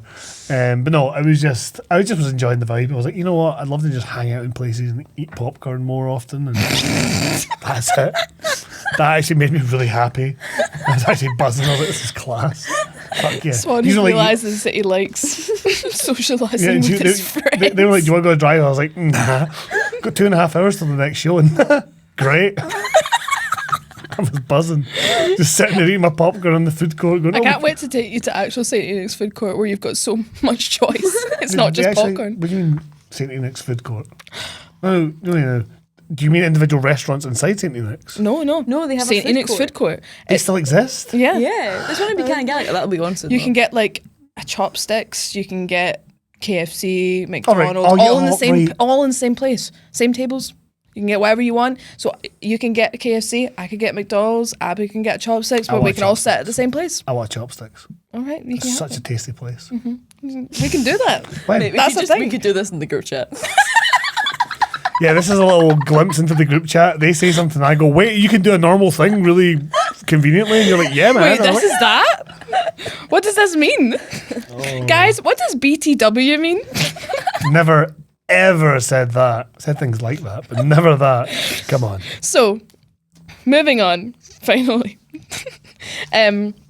Where am I? Yeah, so she approaches the wee girl at the table. Little fun fact quickly, all the girls at the table are named after brats. Oh, that's cool. Yeah, right. In the casting, they're all named after brats, so it's a wee nod. So that wee girl tears Barbie apart basically, and sends her a wee greeting, calls her a fascist, and says that she's created an unrealistic standard for women. So Barbie goes away greeting. Yeah, she gives like a full-on anti-feminist, anti-consumerist analysis of Barbie up to that point in 2023, and you're like, that's kind of fucking true though, man. Yeah, And, it's good that they acknowledged oh it. yeah, you got it, and it's not the thing is they don't even just acknowledge it and do nothing about it. Like that is kind of the main core of the film, Yeah, which in another script may not have done that. But we also at this point in the film get introduced to our main villains, I guess, other than spoilers. Are we it's at Ken Mattel. Mattel now, We okay. meet Mattel. So this is Barbie. What's the word for it? We meet Mattel before Barbie goes and visits them, and it's like it's the CEO boardroom, and it's at first I actually like audibly sighed because it was Will Ferrell just fucking about with like pink glow sticks, and I was like, oh, is this what we need? Do we need this? We were Do you doing know so what? good. To be fair, I could have done without them. Yeah. I'd like they're fine. They're Yes. not terrible. Yeah, They're- well, that's the thing. but yeah. like also We didn't really need it. we needed it for like one scene, but they didn't have to be as big of a part as they were. Yeah. And also I've already seen Will Ferrell playing an angry CEO of a toy company in Like the Lego last year. movie. like 2 years ago. Yeah, so why are we doing this again? I love Will Ferrell. Yeah, so He's do really I. funny, but I was just like, I was just worried it was going to be one of those performances where it's like, I was well, just this like, doesn't go. we could be spending more time on other things, like the Can we back in relationship between the Barbie-land? mother and daughter. Why don't we or cut back to Barbie-land and see Midge trying to deal without Barbie being there? Yeah. That'd have been fun. What, do you know what I mean? Or watch the Kens take over in real time. That could have been fun. Yeah, I just felt as if like the Will Ferrell and the whole Mattel boardroom thing, it was just like the one part of this film I felt really confused. Like everything else felt really focused. But it was like they were sexist, but they weren't. But they clearly are coded as like, you know, a kind of corporate entity. But then at one point, he's like, he doesn't want Kens to overtake Barbies in terms of the production of dolls and what kids have. And they're like, oh, because it makes more money. And he's like, no, because I believe in the dreams of little girls.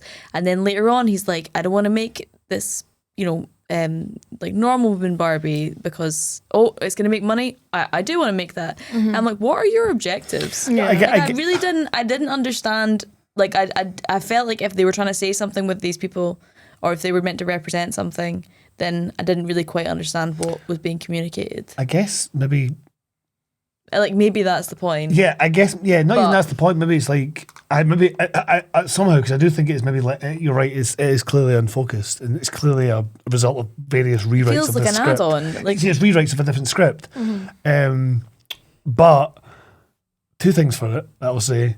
I think, and ironically enough, it may have kind of made a point about these CEOs being absolutely full of shit because they're just unprincipled. And it's like, oh, does this make money? Yeah, cool. But also, I can virtue signal that I'm actually really progressive, so we'll go with that more. Actually, no, we'll make money. So maybe there is a way that flippy floppy I wish that makes they had sense. made that clearer because they've made other things. Well, I think that's why I think it's I think it's clearer. accidental. Yeah. I don't think it's a deliberate thing. I Yeah, think it's a yeah. reading you can give, but I don't think it was meant.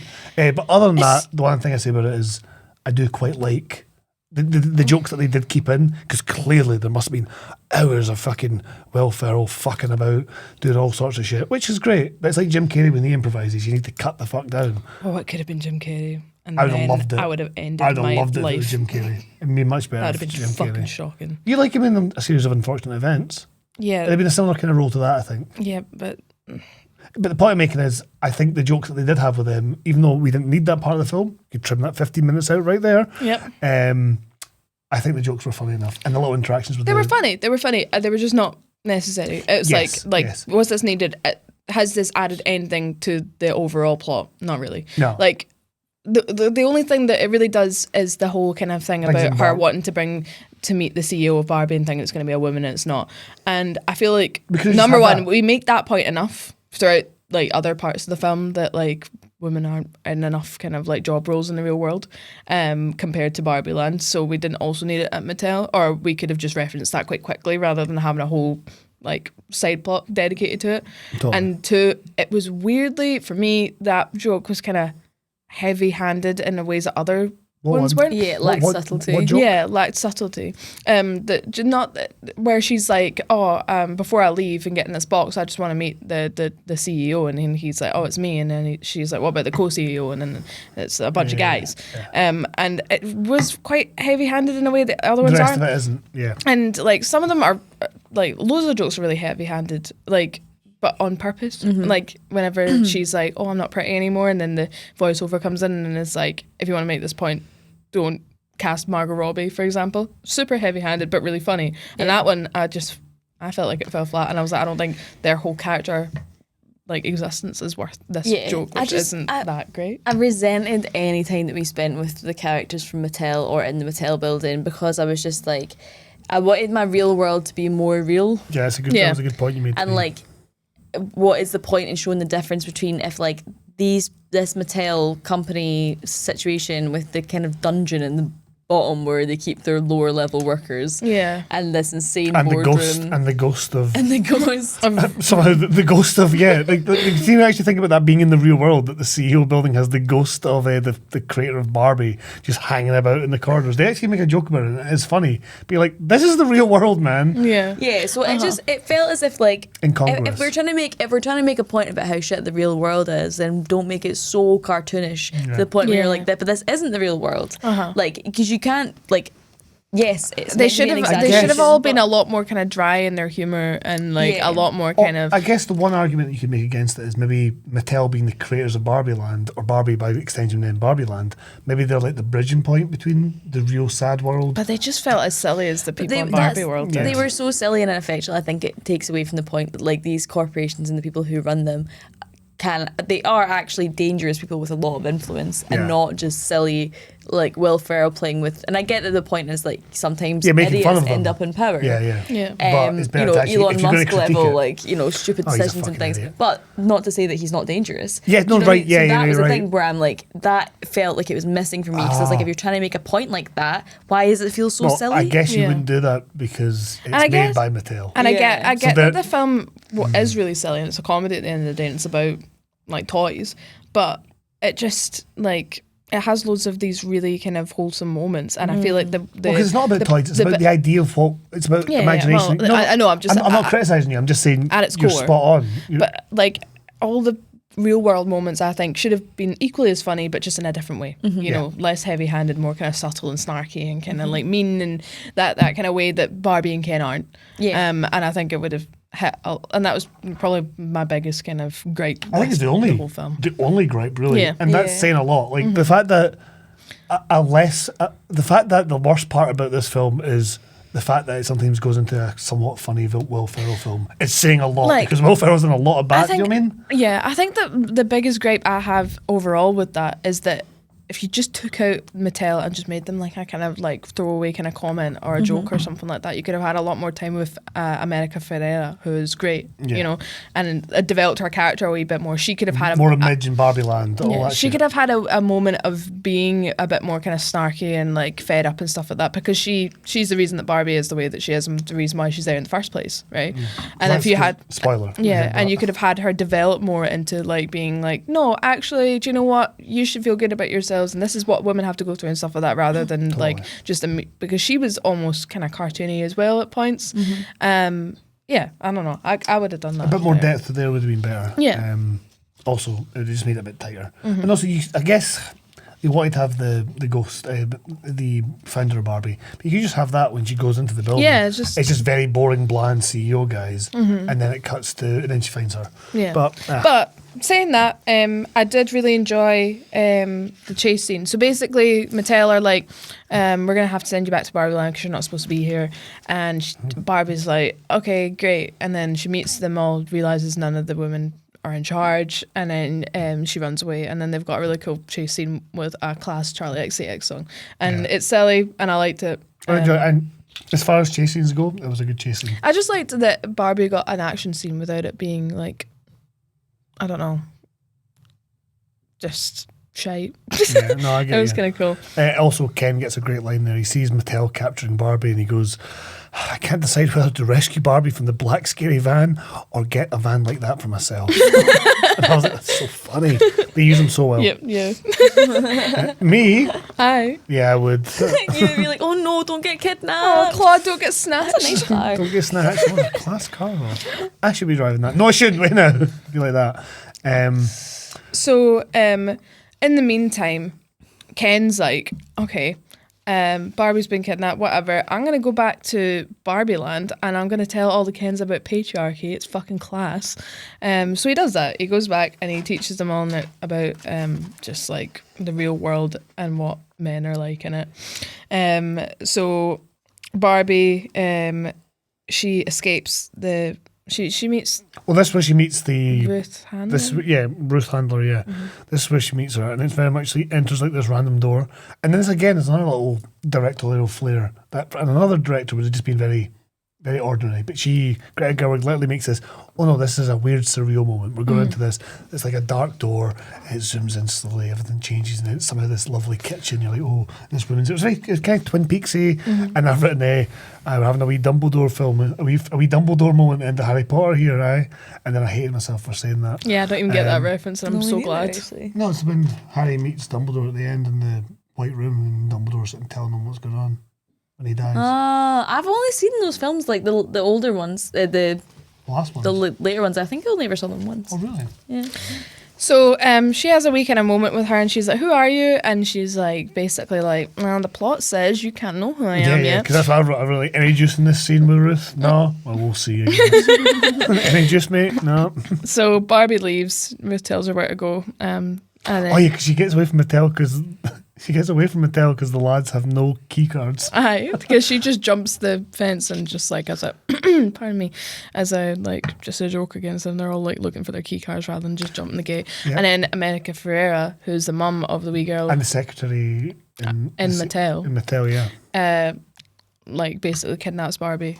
She saves Saves her. her. So she Aye, it takes a dark turn. It becomes mother and daughter torturing Barbie for what you've done to her relationship. Die, Barbie. Pins in her fucking legs. So- No, we didn't go there. Also, Unfortunately. to give context to the fact that she doesn't just kidnap Barbie, she overhears them talking about Barbie having escaped and being in the real world in the boardroom. Then she picks her daughter up from school, She's and been making the drawings. as Mattel are putting Barbie in the car, and she's like, "Hey, this crazy woman who thinks she's Barbie was talking to me today," and knowing that Barbie is actually out in the real world, she obviously understands that that's her, and that's why she knows who Barbie is and why she's running away from Mattel. yeah. But yeah, it's very funny. Irrepressible thoughts of death, Barbie. Oh yeah, that was very, very funny. So they save her, and then she's like, "Right, I need to get back to Barbie-land." And then they're like, "Great, we'll come with you, and we'll sort all of this out. Don't worry about it. We'll get you your high heel feet back." So they go and escape. There's like a wee kind of chase sequence where America Ferrera's like driving her car crazy on the motorway because Mattel's chasing her and stuff like that. And then she has a moment where like they're like, "How did you learn to drive like that?" And then she's like, "Oh yeah, I was with this guy." And her daughter's like, "Is it dad?" And she's like, "No." No. She's like, "Oh, yeah. And then Barbie's like, "What?" Love that. Girls. So yeah, they eventually end up going back to Barbie-land. So she takes I don't even, what's her character's name in it? It's the woman who plays Ugly Betty, which is also like a nice wee choice. What, America Ferrera? Yeah. She's also the main actress in Superstore. Is it Brenda? Is it something like that, maybe? I don't know if it's Brenda. It's something. Anyway, I wrote it down somewhere. Anyway. they all go back to Barbie-land, and when they get there, they realise that Ken has made it a man nightmare. It's not. Yeah, it's not even. It's a It's a joke. manscape. Oh, it's very funny. It is a manscape. It's shocking. It made me. It's the Kendom. He has made the Kendom. I was pissing myself at all of that. It It's so good. Because she's really, really hammed up. She's like, everything's great in Barbie-land. There's no, like, men in power, everything. Women do everything all the time. Oh, and I love the bit when they're traveling back through into Barbie-land, and she's like, kind of dissing Ken. And she's like, "Oh, don't tell him I said that. Oh, you can't tell him." I'm like, that's so women as well. And then they arrive back. It reminds me. Gloria, the girl's name. America Ferrera's her name's Gloria. I thought you said Claudia. And then it's very funny because it reminds me of going to your flat where I'm like, "Oh, like cute little like fairy lights and cushions, and like, oh, you've got a cute little like gold record holder and stuff like that." And then you've just got your little horrible fucking D&D figurines, like a man's head screaming and like the worm of Fester. the worm The of worm of Fester that Fester. just looks like a giant flaccid cock. Like yeah, I've got all these weird like art. Like I like collecting Abby's got weird this like postcards. cute little banana It's not candle cute. holder. It's the most Oh, disgusting. no, you can't get into this. This actually causes Abby and I get to into genuinely this. have an argument. little Actual arguments. a little like retro phone, like That's so cute. pretty, and then your disgusting D&D figure. You cannot talk about her candle holders when you have that shit lying about. The worm of It's Fester. total Yeah, okay, garb, the man. worm of Fester should not actually be in the living room. I agree with that. The worm of Fester is a bedroom activity. Clip that. Don't quote me that. No, and also those Don't screaming quote me that.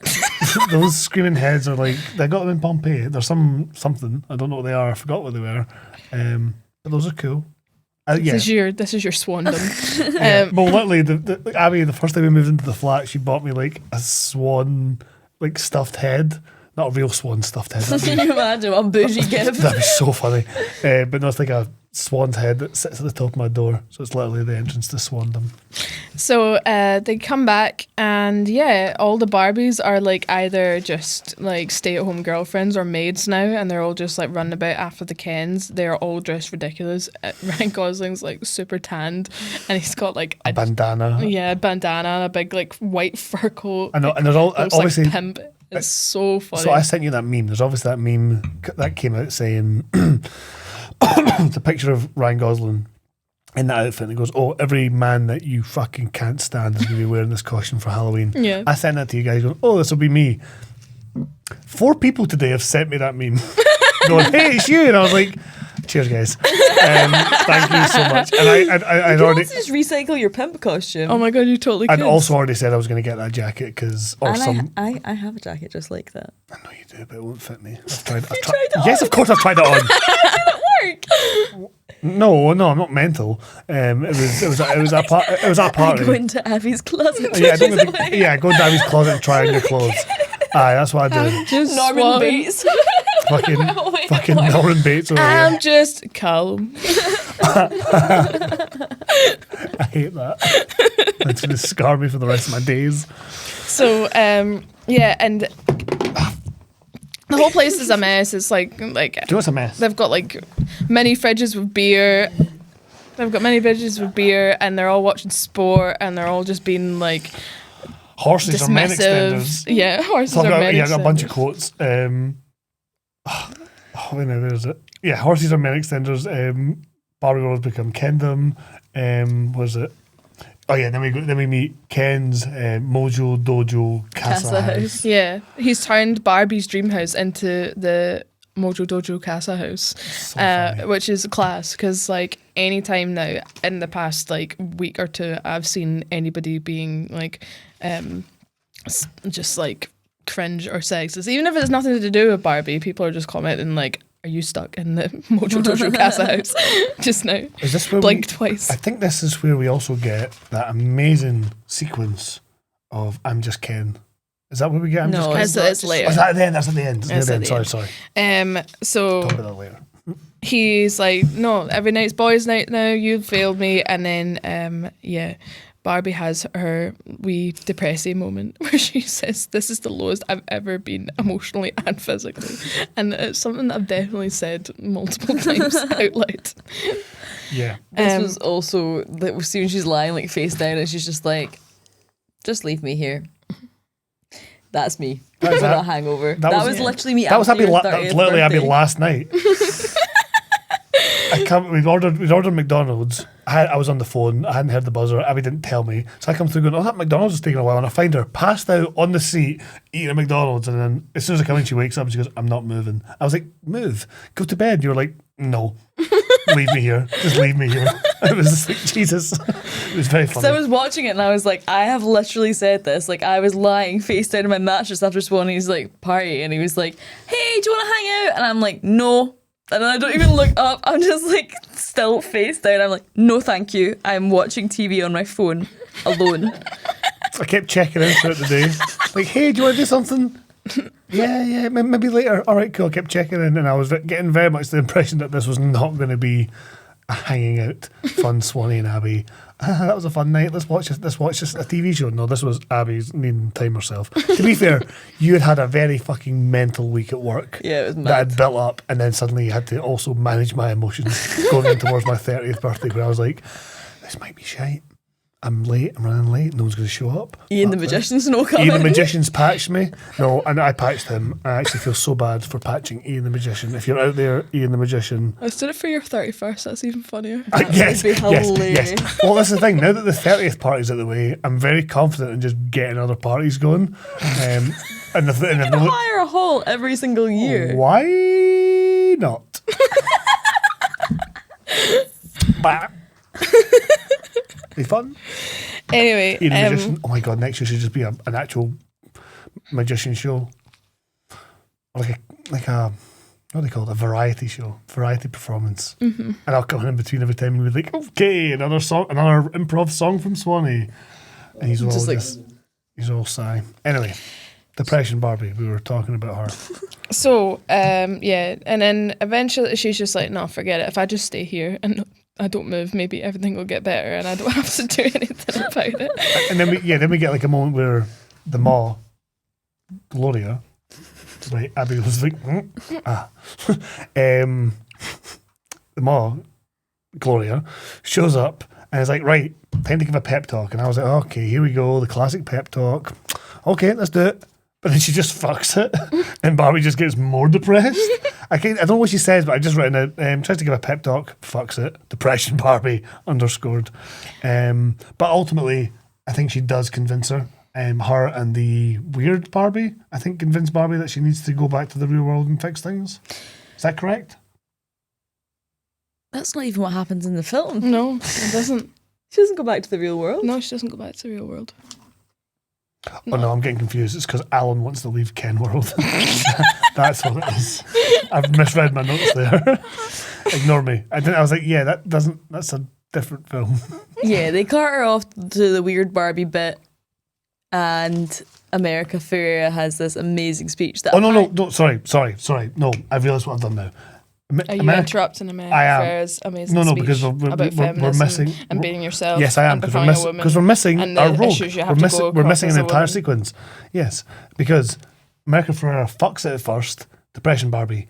Then America Ferrera and her daughter go to leave Barbie World.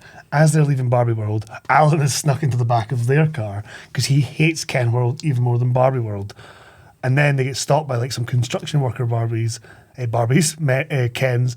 And this is one of the funniest sequences where Alan literally just kills these guys.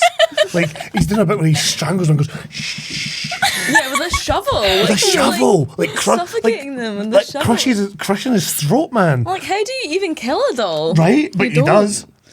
You don't. But this one, like, He's Alan, dead. stone cold, kills a guy. So this is and, why... like, it just, like, so The quickly, Barbie in, like, one fucking KD frame. count is it's Alan high. 1. Yeah. Everyone else. No, it's actually Alan 5. that He's a Call of threatening Duty them. Yeah, it's a Call of Duty thing, yeah. Actually. But no, genuinely... No, it's a Line of Duty thing. What, KD? Oh, right. I got caught up in I'm in the date. Ignore me. You were right. You're very funny. I'm stupid. Thank you. But no, Thanks, yay. Thanks, Alan. Shut the fuck up. I'm Beach. Clearly, I'm Beach. My Beach Alan. Beach Alan. All right, Barbie. You had a Ken. Well, I'm Alan.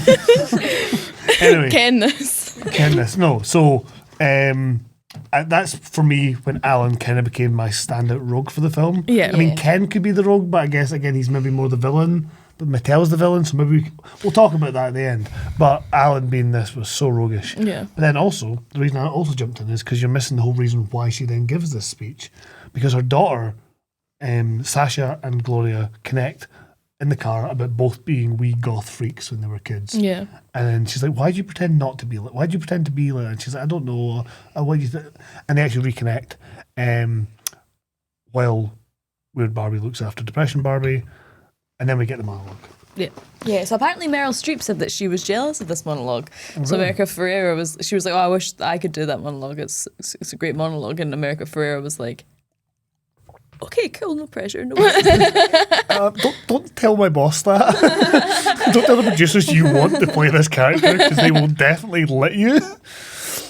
Also, in this sequence as well, they go back to the weird Barbie's house and they meet loads of other discontinued Barbies. And one of them was the sugar daddy Ken, and it's played by Rob Brydon. And I didn't realise that Margot Robbie, when this film was still in production, said that casting Rob Brydon in the film in some role was an absolute priority for her because she's a massive Gavin and Stacey fan. Really? And he's like sent her birthday videos like in character as Uncle Bryn. She just loves Gavin and Stacey. That's so funny. fucking What cute. the fuck? I actually love him. I think he's the best part of. He's honestly, we see when we rewatch Gavin and Stacey, obviously with fucking what's his name. James Corden being a bit of a fanny now. It's like, but he's always so good. And the actual guy himself, he hosts like Would You Lie to Me quiz show. He's so fucking funny. It is really so good. it's just I love these little cameos, and I was like, Rob Brydon, Yeah. yes. So, yeah, then she's like, right, what's the plan? The plan is what they're gonna do is because with her kind of speech, she revives one of the brainwashed Barbies. Yeah. Right? And she's like, okay, now I need to just get this into all the other Barbies' heads, but I can't do it when the Kens are around because they're just going to tell them to shut up. So what we need to do is distract the Kens, and we'll just like recruit more and more Barbies as we like reverse the brainwashing that the Kens have done. I also love that so much of the Ken's brainwashing is very clearly that song they were singing, that push song. Like, what was it? I want to push you around. I wanna push you around. Well, Yes, I will. Well, I will. I'm going to definitely be singing that at karaoke as well. It's so fun. I've been singing it in the car on the way over and wait to get Abby. I was like, well, I will. Well, I will. That's so funny.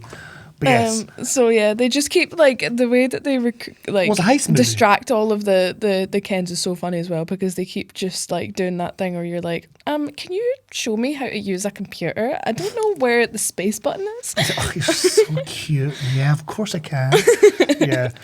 I feel like this is the Hall of Fame of our ex-boyfriends. Yep.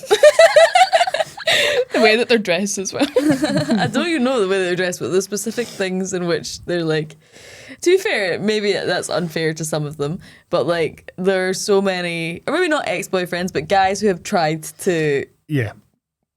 get in there. And also, Yeah. you've just seen it. Every other party, there's always, oh, what's going on in that room? Oh, he's sitting playing the guitar and talking to three lassies who are on their phones. I'm going to go back to the actual party. Like getting the guitars out of parties. I'm not. No, I'm not. No, Opposed to that. Don't proclaim yourself to be a fan of people who do that. No, listen. If it's a sing along, It's good to- if it's a sing along and everyone's vibing cool, if Yes. someone goes, hey, can I play this for you? Dun, dun, dun, dun.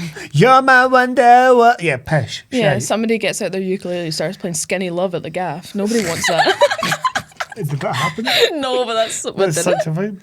Probably. There was a lot of that going You know, around. probably. If you're like gonna go, oh come on, let's all sing like "What's Up" by the Four Non-Blondes together. Yeah. That's great. Great, you know. crowd pleaser. Yeah. Like, are we? But if someone's gonna break out their guitar and be like, For I'm one gonna person. play. It's clearly for one person. Yeah. Mhm. Yeah. Or I any don't want to feel like lasses. I'm grading your standard grade guitar Yeah, exam, man. This, Like, this for all the single ladies out there. I'm sad. Like, it's fucking so 10 funny. million fireflies. or the worst one, and this is specific, is when there's a fun pop song that's like, and then someone does a stripped it back acoustic version of it, and they want everyone to be like, oh my god, it's that song, and it's What are you referencing? What song was that again? I know what you mean. What was the song again? hey, yeah. Oh, I wasn't meaning Hey. I was meaning Hey Soul Sister. Do you remember that? By Train. Yeah. No, So that's Soul Sister. Is that by Train? That is by Train. like so obviously very hey like vibey. Mm-hmm. This person came up and did it almost like a half spoken word sort of hey Soul Sister. Don't want this. So bad. And I was like, oh, who was that? We'll talk about it later. But like, yeah, the hey yeah one, did you say? Yeah. You thought that Yeah, and then our friend Nathan was like, "Read the room." yeah, was so shout out to his family. But that was very funny from Nathan just calling that Nice bullshit one. out. Also, good sick reference. Um, But yeah, the point you're making is, I think I was really excited when this bit came in because I was like, oh, we're now going into heist movie. We're all up to schemes. So they're just de-brainwashing all the Barbies, just getting them all against Ken, distracting them with the basic men, baiting things like, hey, play that song for me, hey, doing this. And obviously it builds up to them all on the beach, Yeah. of course, with all the Kens singing a song to their respective Barbies. Mm-hmm. And then the Barbies, which is so funny, right? So when they did it, I was like, oh, that's exactly the plan that you two would come up with. Like, we'll get them all singing, look them right in the eye. Yeah, that's amazing. And then we'll just stand up and we'll just swap partners. So funny. They start off by going on their phone, and he's like, yeah, like you just said. yeah. "What are you doing?" Hey, it's a good bit. Honestly, I've done this so many times to people and I hate it. But that's why it's so accurate, because even, But were you Genuinely- showing them TV shows or something? yeah. Yes. With me, it's showing TV shows, or if I'm having a conversation with you and you're on your phone, just smiling at something. It reminds me. Abby, talk to me. It reminds me of the time that you were showing all of my pals, Oh my god. That was fun. So I had all my pals over, like pals that Swanny is and also mutual pals with, and he was showing everybody a Two YouTube people. video that was It was the bad lip It's a reading. bad lip reading of Game of Thrones, Yeah. and it all builds up because there's a song in it that Abby and I loved. It was like our song of the summer 2021, and song's great. great song. But it was just from this whole sequence. I just it felt like razzing you. Just felt I like know. upsetting you that night. yeah, you did because they didn't know me that well. They met me like once or twice before, so I was just going, "Hey, here's a really idea." They were like, I mentioned a TV show, and they're like, "Oh, show us the video." And I was like, "Yeah, okay, well." And you'd gone out the room, then you come back, and then you sat down for like 20 seconds and On my phone. I'm clearly building up to the point of why this is funny, and then Claude just goes, "No one is interested, Swanny. What are you doing? This is fucking shite." And I was just like, I don't think I did it like that. "You." I was more just like any juice to this. No, you weren't as funny back then. I You were was. just mean. I You was. were, but you didn't say juice. I heard myself. Oh, this is making me feel like the wee Ken that I am. The wee Alan Ken. So then all the Barbies are kind of back to normal. They've swapped all the, they've basically pitted all the Kens against each other. And this is when we get I'm Just Ken, is that right? Or did we do the beach war first? I think Yeah, so- it's Beach War first. Yeah, I'm just kind of during the beach war actually. Yeah. So, but the thing is, the reason that they've tried to distract them all is because the Kens have planned to put through a vote That's it. that they are going to permanently take over Barbie-land and establish themselves. So the Barbies are wanting to distract them all away and like pit them against each other so that they can't go and vote. And that's their plan, is they're going to go take back the parliament, whatever it's called. Yeah. But before all this happens, before the I'm Just Ken sequence, I want to touch quickly on the bit where Barbie goes to Ken's house, and she's like the final piece where she goes and she's like, you know what, I am ready to be your kind of like long distance, semi-serious girlfriend. And he's like, cool. And then he walks back into the house and just screams, "Sublime." Sublime! That was ad-libbed. Yeah, I think they went to a couple of reiterations of it, and then Yeah. he was like, "Yeah, no, that That's the was best the one. good one." And I just really liked as well that she was like, "I'm excited about the Ken sitting." He's like, "Kendom, land of the free men." So, honestly, everything. Just all of his delivery is so earnest, and it makes it very funny. Do you know how he agreed to do the role? I do. He was it about his kids. Yeah. So his daughter. Had like a Ken doll and a Barbie doll, and he saw the Ken doll like lying face down in some In a mud. puddle. It was like a Yeah. mud or a puddle. And he was Yeah. like, he took a photo, sent it to Greta Gerwig, and was like, "I will tell his story. It needs to be told." So fun. And that is, you need that. Yeah. That's because Ken, like actually looking at it, it's actually kind of miraculous how good Ken is in that. Yeah. Because another actor who didn't get that could have just played Ken very. Angry. Yeah, angry, like an asshole, like a fucking Gaston type character. Do you know what I Yeah. mean? Like, do you know what I mean? Which would have Yeah. worked, but it would not be I think anywhere that near as Ken's funny. childlike innocence, which you need in a doll, is just like totally makes it, and He's a wee boy, he's just a wee boy. Yeah, and that's what's perfect because then hopefully he can grow up Yeah. and not be a wee incel, and that's the idea. Yeah. And that's why the message is so good. Yeah. Um, So then we have I'm Just Ken. It's the song of the summer. yeah, it is. So and do you know? fucking catchy. So do you know how this came about as well? No, Right, this is brilliant. So the guy who wrote the song, composer Mark Ronson. He wrote the song. Mark Ronson Yeah, made I'm Just yeah. banger after banger with that man. I know. Love Mark So Ronson. he wrote it largely as a joke. Okay, he recorded a demo for Greta Gerwig, just to give an idea of what he was wanting to do with some of the songs. She loved it. She really liked it, and then she was like, "Yeah, this is great. We're definitely going to have this in the soundtrack." And then she showed it to Ryan Gosling, and he was so strong that this was the personification of how Ken should be that he demanded that they turn it into a musical number. And he was like, we need to. And he was right. He lobbied it successfully, and then it became the musical number. But originally it was just a song for the soundtrack that would really play at some point. Man, Or maybe it'd be like a moment where he sits there sadly looking out, but he was like, "Nah, this is Ken, this is him." Yeah. But yeah, no, it's inspired me to come up with my own version of it, which I'm going to be doing. You want me to do this? I need you to do this. I need you to do Barbie. this. Okay, it's called I'm Just Swan. Oh, God. I'm just Swan. Anywhere else we'd get it on. Is it my destiny to live and die a life of swan's fragility? Question mark, question mark.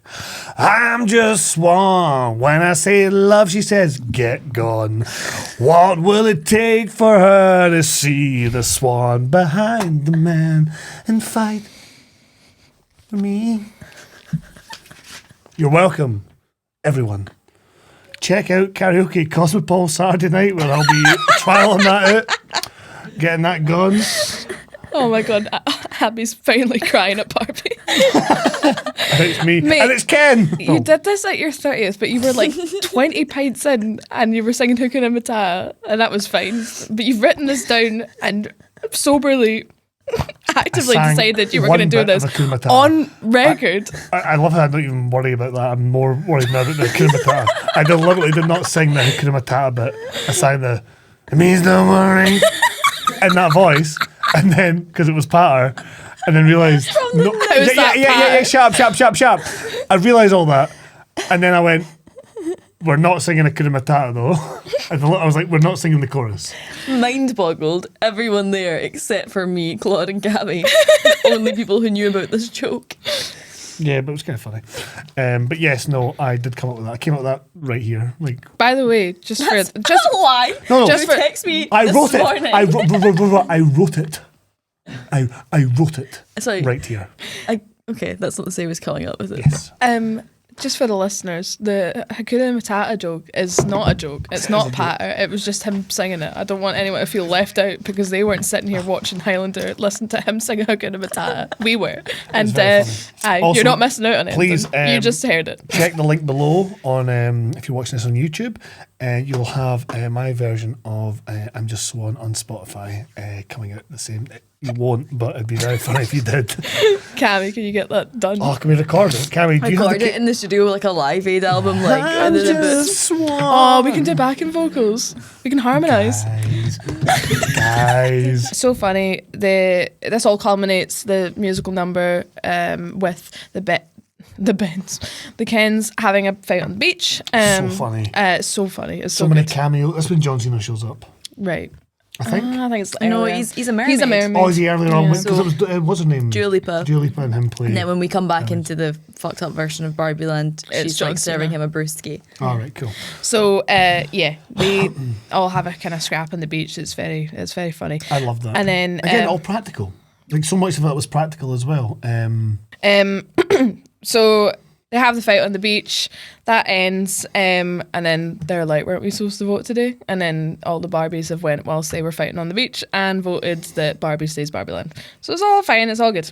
But Barbie is still sad, and Mattel, have they showed up yet? I don't care. They show up in a Yeah. minute. They show up in a minute. They don't do anything. Just spoilies. They don't do anything. Yeah, they make a few funny jokes. They've got some good So- interactions amongst themselves, but This is They a lovely don't affect moment the plot. where like people are really getting it wrong when they're saying that like this film wants to portray men as idiots and just being shite and villains and horrible people and blah blah blah blah. Because Ken's devastated that he's lost this vote, but he's also opening up to Barbie and he's like, I didn't really like being in charge. I didn't really want any of this. I just liked the horses, and I just thought it was just nice to be wanted and to be liked. And she's like, I'm sorry if I didn't make you feel like that. And he's like, I just don't know who I am without you, to be honest. And It's this Ken made me and feel Barbie. important and like wanted and stuff like that. And she's like, well, you can be someone outside of me because I don't want to be your girlfriend, basically. But that's fine because you can be you and I can be me, It's and we not- can be it's not- different people. Because he's like, oh, it's Ken and Barbie. It's Ken and Barbie. It's the two, Barbie and Ken, Barbie and Ken. And then she's like, no, but what if it's Barbie and it's Ken? And he's like, I am good enough. I am Ken. And it was just, it's good. It's good because, again, you don't just paint him solely as that villain. You don't leave him bitter and hating her either. Yeah, you don't have him. He's immediately just like seeking And like you don't have him comfort like from her. bamboozled or like beguiled where they're like, yes, I love everything now. Because they could have done that very easily. Like, they could have got Mattel to, can you reprogram this toy not to have free will? You could have done some shit like that. They didn't. They left it up to him to grow the fuck up. Yeah.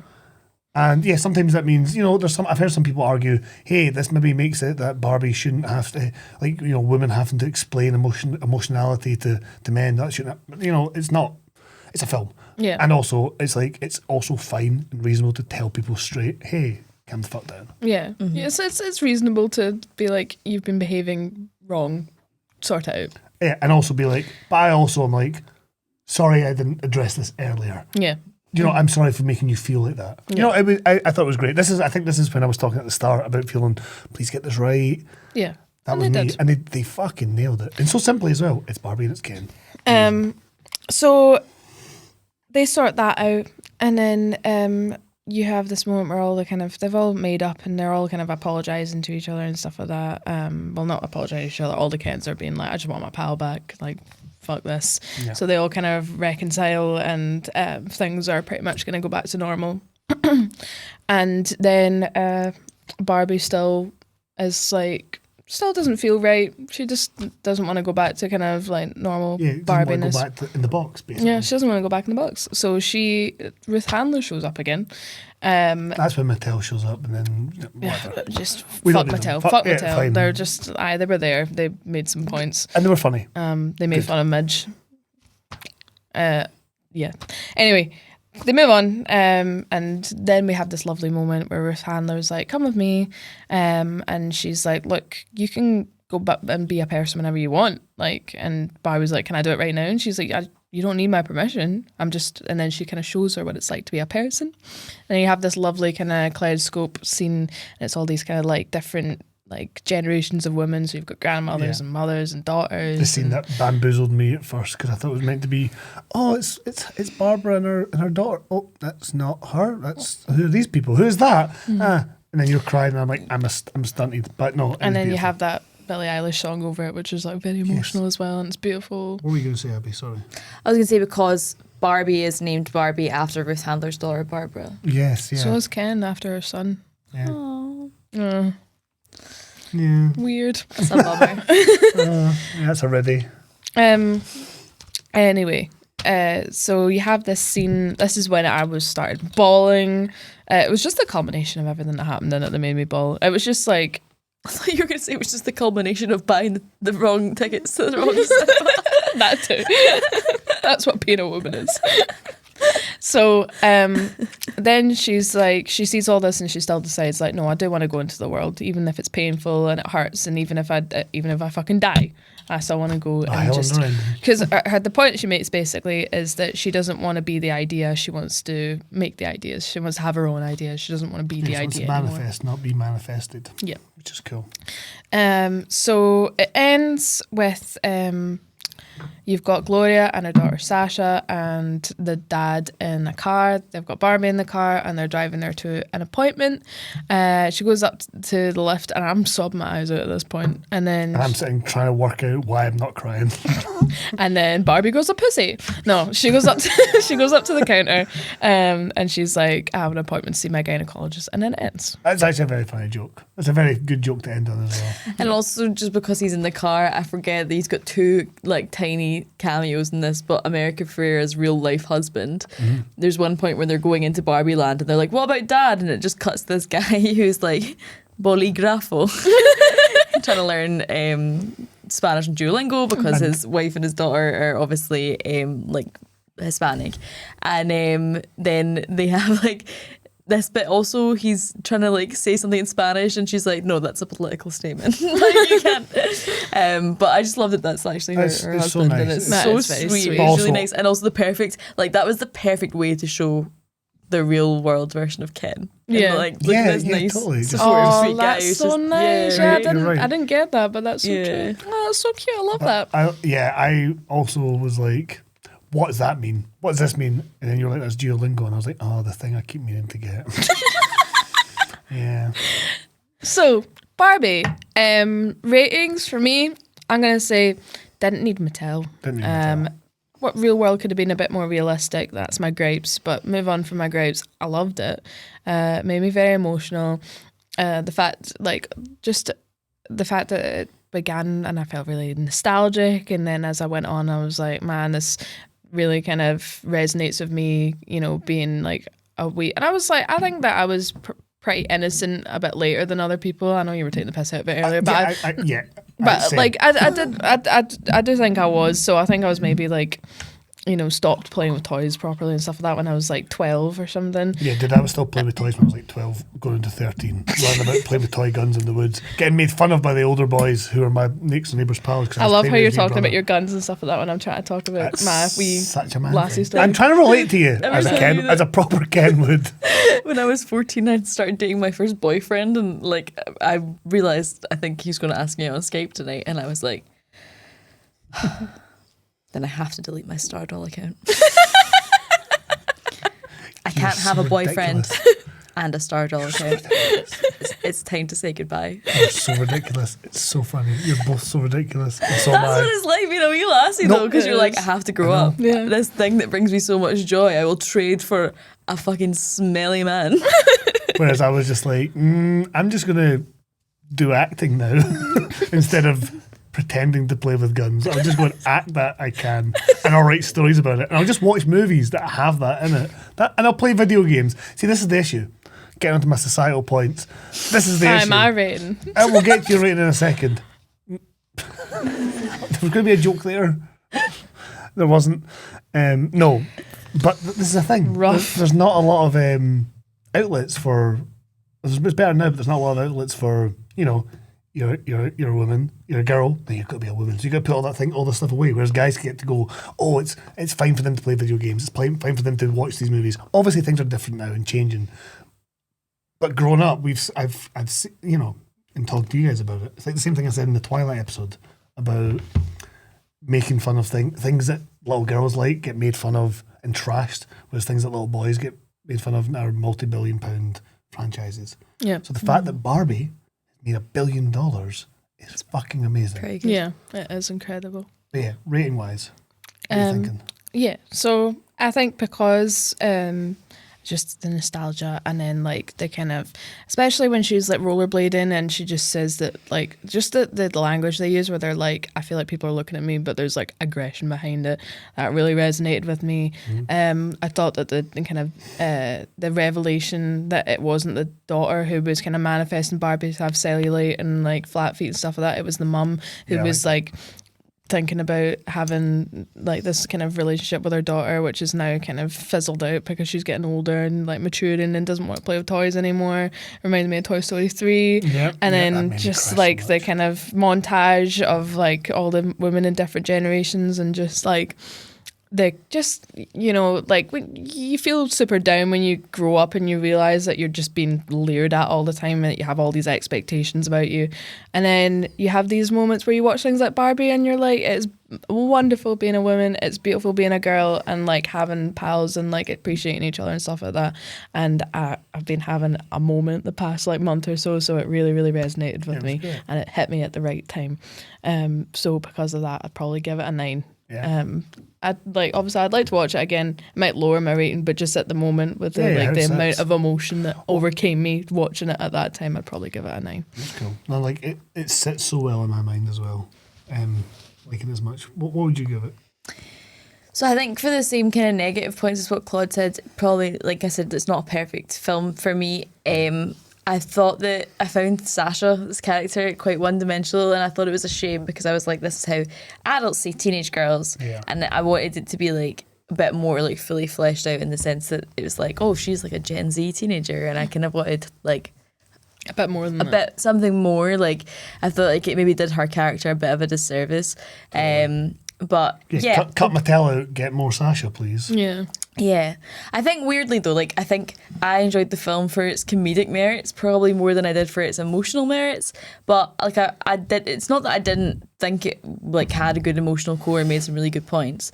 It just didn't really affect me as like emotionally. Like I know so many people who went to it and like cried or had like a big emotional reaction, and I don't know, that didn't really happen for me. But I definitely thought that like the idea of it all coming back to at the end, like I would rather be the person who makes the idea than the idea that's being made. And like that's so like what a universal experience for women who constantly have like people's expectations like projected onto them. And yeah, it's probably, I'm gonna give it an 8, I think. because I really enjoyed it. And also what I would say is that I think this film for me like suffers and also benefits so much from the hype around it. I love that everyone was excited to go to the cinema. I love that people were dressing up to go to the cinema. Yeah, it's I great. love that it became like this huge trend. It really like has encapsulated this whole summer. It's like the summer that Barbie came out, like making a cinema experience that comes with all that attached to it. Great. It's so rare That's what you nowadays need to because do. it's so oversaturated. But at the same time, it could just never be as good as, as the hype. as the hype. But I would rather have the hype than not. And Yeah. I also, I think what the film did really, really smartly as well is it really, really told you everything you needed to know about the aesthetic and oversold the aesthetic, but it was still this like, but what's it going to be about? Yeah. People still Yeah. didn't really know. Yeah. And I thought that was really cool because every other franchise or whatever film you get, that the reason people make films nowadays is because they know that they can make money from something that's a revival of something or a remake of something. There's already money and interest behind it, and it ends up being disappointing because you already know exactly what it's going to be about. Yeah. And it's just never as good. Whereas this actually took the same kind of idea and flipped it on its head, because you know Barbie, but you don't. You could tell so many different stories with that, and they really kept it close to their chest until Yeah. the right time.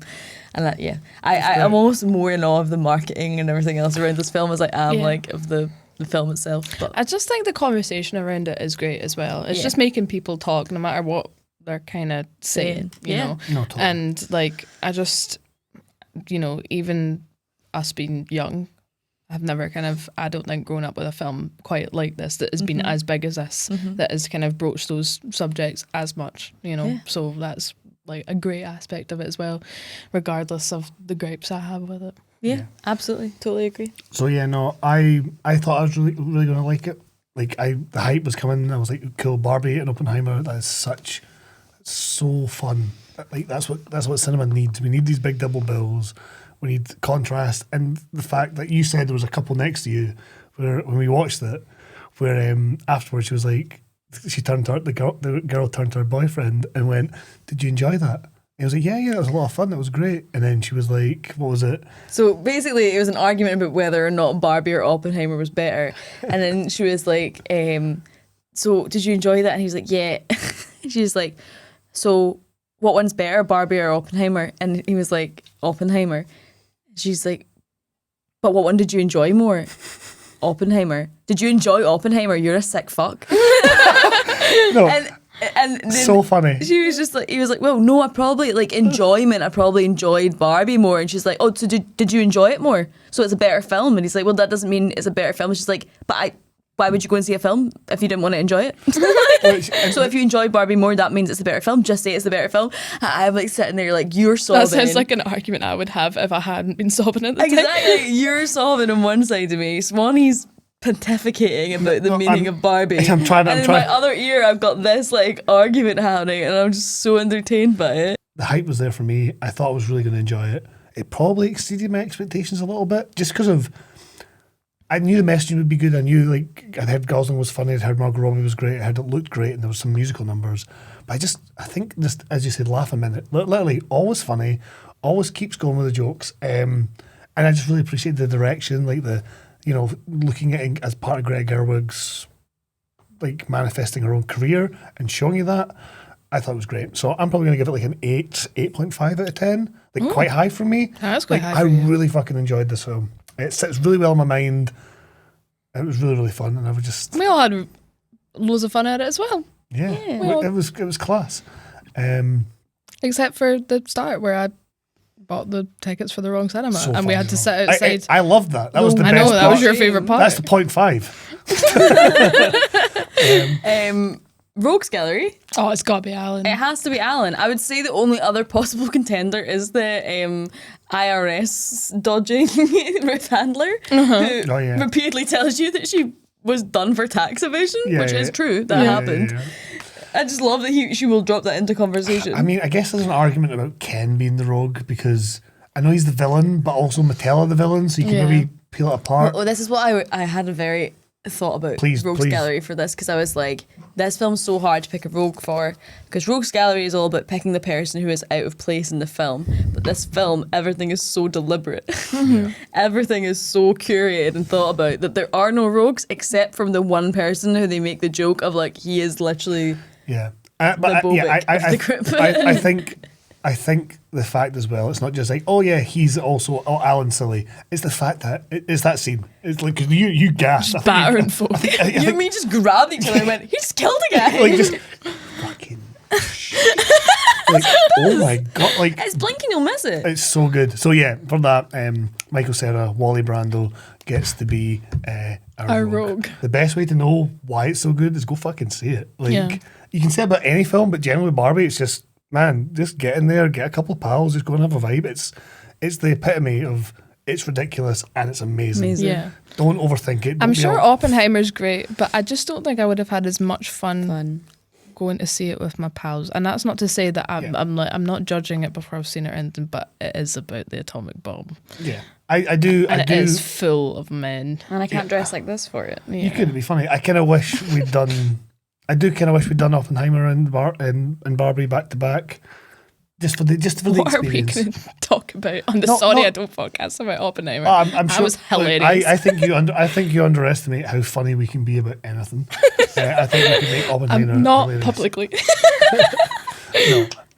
I just meant more generally as an experience. I'd have liked it as an experience. 100%. Obviously, for the podcast, we just went to see Barbie. So, still time. just I still before- could. Sorry. Just before you finish, I have a quick fire question for you. Oh, yes, I might please. already know your answer. If you were to make a film about any other children's toy, what children's toy would you choose and who would you cast as the lead actor? Oh, that's a difficult one. You should have told us. Right, we should do these questions at the start and then pose it as if we've never heard it before because I need to think about this. No, the point is you're meant to think of something I quickly. can't. My brain doesn't work like that. It's going through the whole trawl of everything. Man, I want to say Littlest Pet Shop, but see the way I'm just thinking about people dressed like furries. Yeah, I pictured it in my head for a second. And I was like, it's just cats in it. Yeah, it'd be horrifying. It'd be upsetting. That'd be fun. If it was animated, I'd probably go and still see it. Yeah, fair. Yeah. And the main character could be voiced by... I don't fucking care. Yeah, I guess it's like animated. I don't know. I feel like mine would have to be Polly Pocket. And then I actually think she looks like a Polly Pocket in real life, so maybe I would cast her. But you know Sabrina Carpenter, Yeah. the singer? I'm like, she would be perfect for that She role. does look like a wee Polly right? Pocket. She looks like a little Polly Pocket. Mhm. Oh, this is a fucking mistake. The thing is, so many of my toys were like Lord of the Rings toys or like established properties. You're like, from a film. Because I also used to go to Forbidden Planet all the time and get things from films I didn't know. Yep. I'm sure you did. So Swanny sets this one out. You can start the next podcast with We do quick fire answers and Swanny answers it on the next podcast. Which for anyone watching this, obviously in the order that we're releasing them, will be a 3-episode wait. Wait, do you know what the deal is? Do you know what it is? I had, so I obviously had Action Men when I was a kid as well. Yep. But I also weirdly got this other action. Like it felt like the fucking the late stage rival to Action Man. His name was Max Steel. You ever hear of Max Steel? No. He was like blonde Action Man. I think making a film of Max Steel and really playing into the fact that he's in the shadow of the Action Men. Yeah. And again, I'd have Ryan Gosling I was play just him. going to change my answer. I'd have Ryan Gosling play Max Steel. See, when you go on holiday and they have knockoff shite toys and they call it something completely different, so it could be like a SpongeBob SquarePants and it'll be like the Sponge Boy man. SpongeBob SquareFace. I want a film about that. Yeah. Okay, nice. No, my friend was actually telling me yesterday about about Barbie, about Barbies in other parts of the world. They're like, oh yeah, I used to get the knockoff Barbies, and after a while their hairs got matted, and you just cut it off. Yeah. They became the weird Barbies until you got a real one, and I was like, that's really funny. Yeah, the That's what I Sponge Boy want. man. Shit, I want the weird Barbie spin-off. I want this. Yeah, I want more Barbie. I want Mitch. Yeah. Midge. I want Midge and Alan. The sad days. A saga. The Sponge Boy man travels the Amalfi Coast. So, thank you so much for listening to the Sorry I Don't podcast Barbie episode. I hope you enjoyed listening or watching, and we'll see you in the next episode, which is Dirty Dancing. amazing. Yes, Right, which we my recorded favourite film. at a different point, but Yes. we got it. we got it. So, thanks so much for listening. Bye, Barbie. Hi, Ken.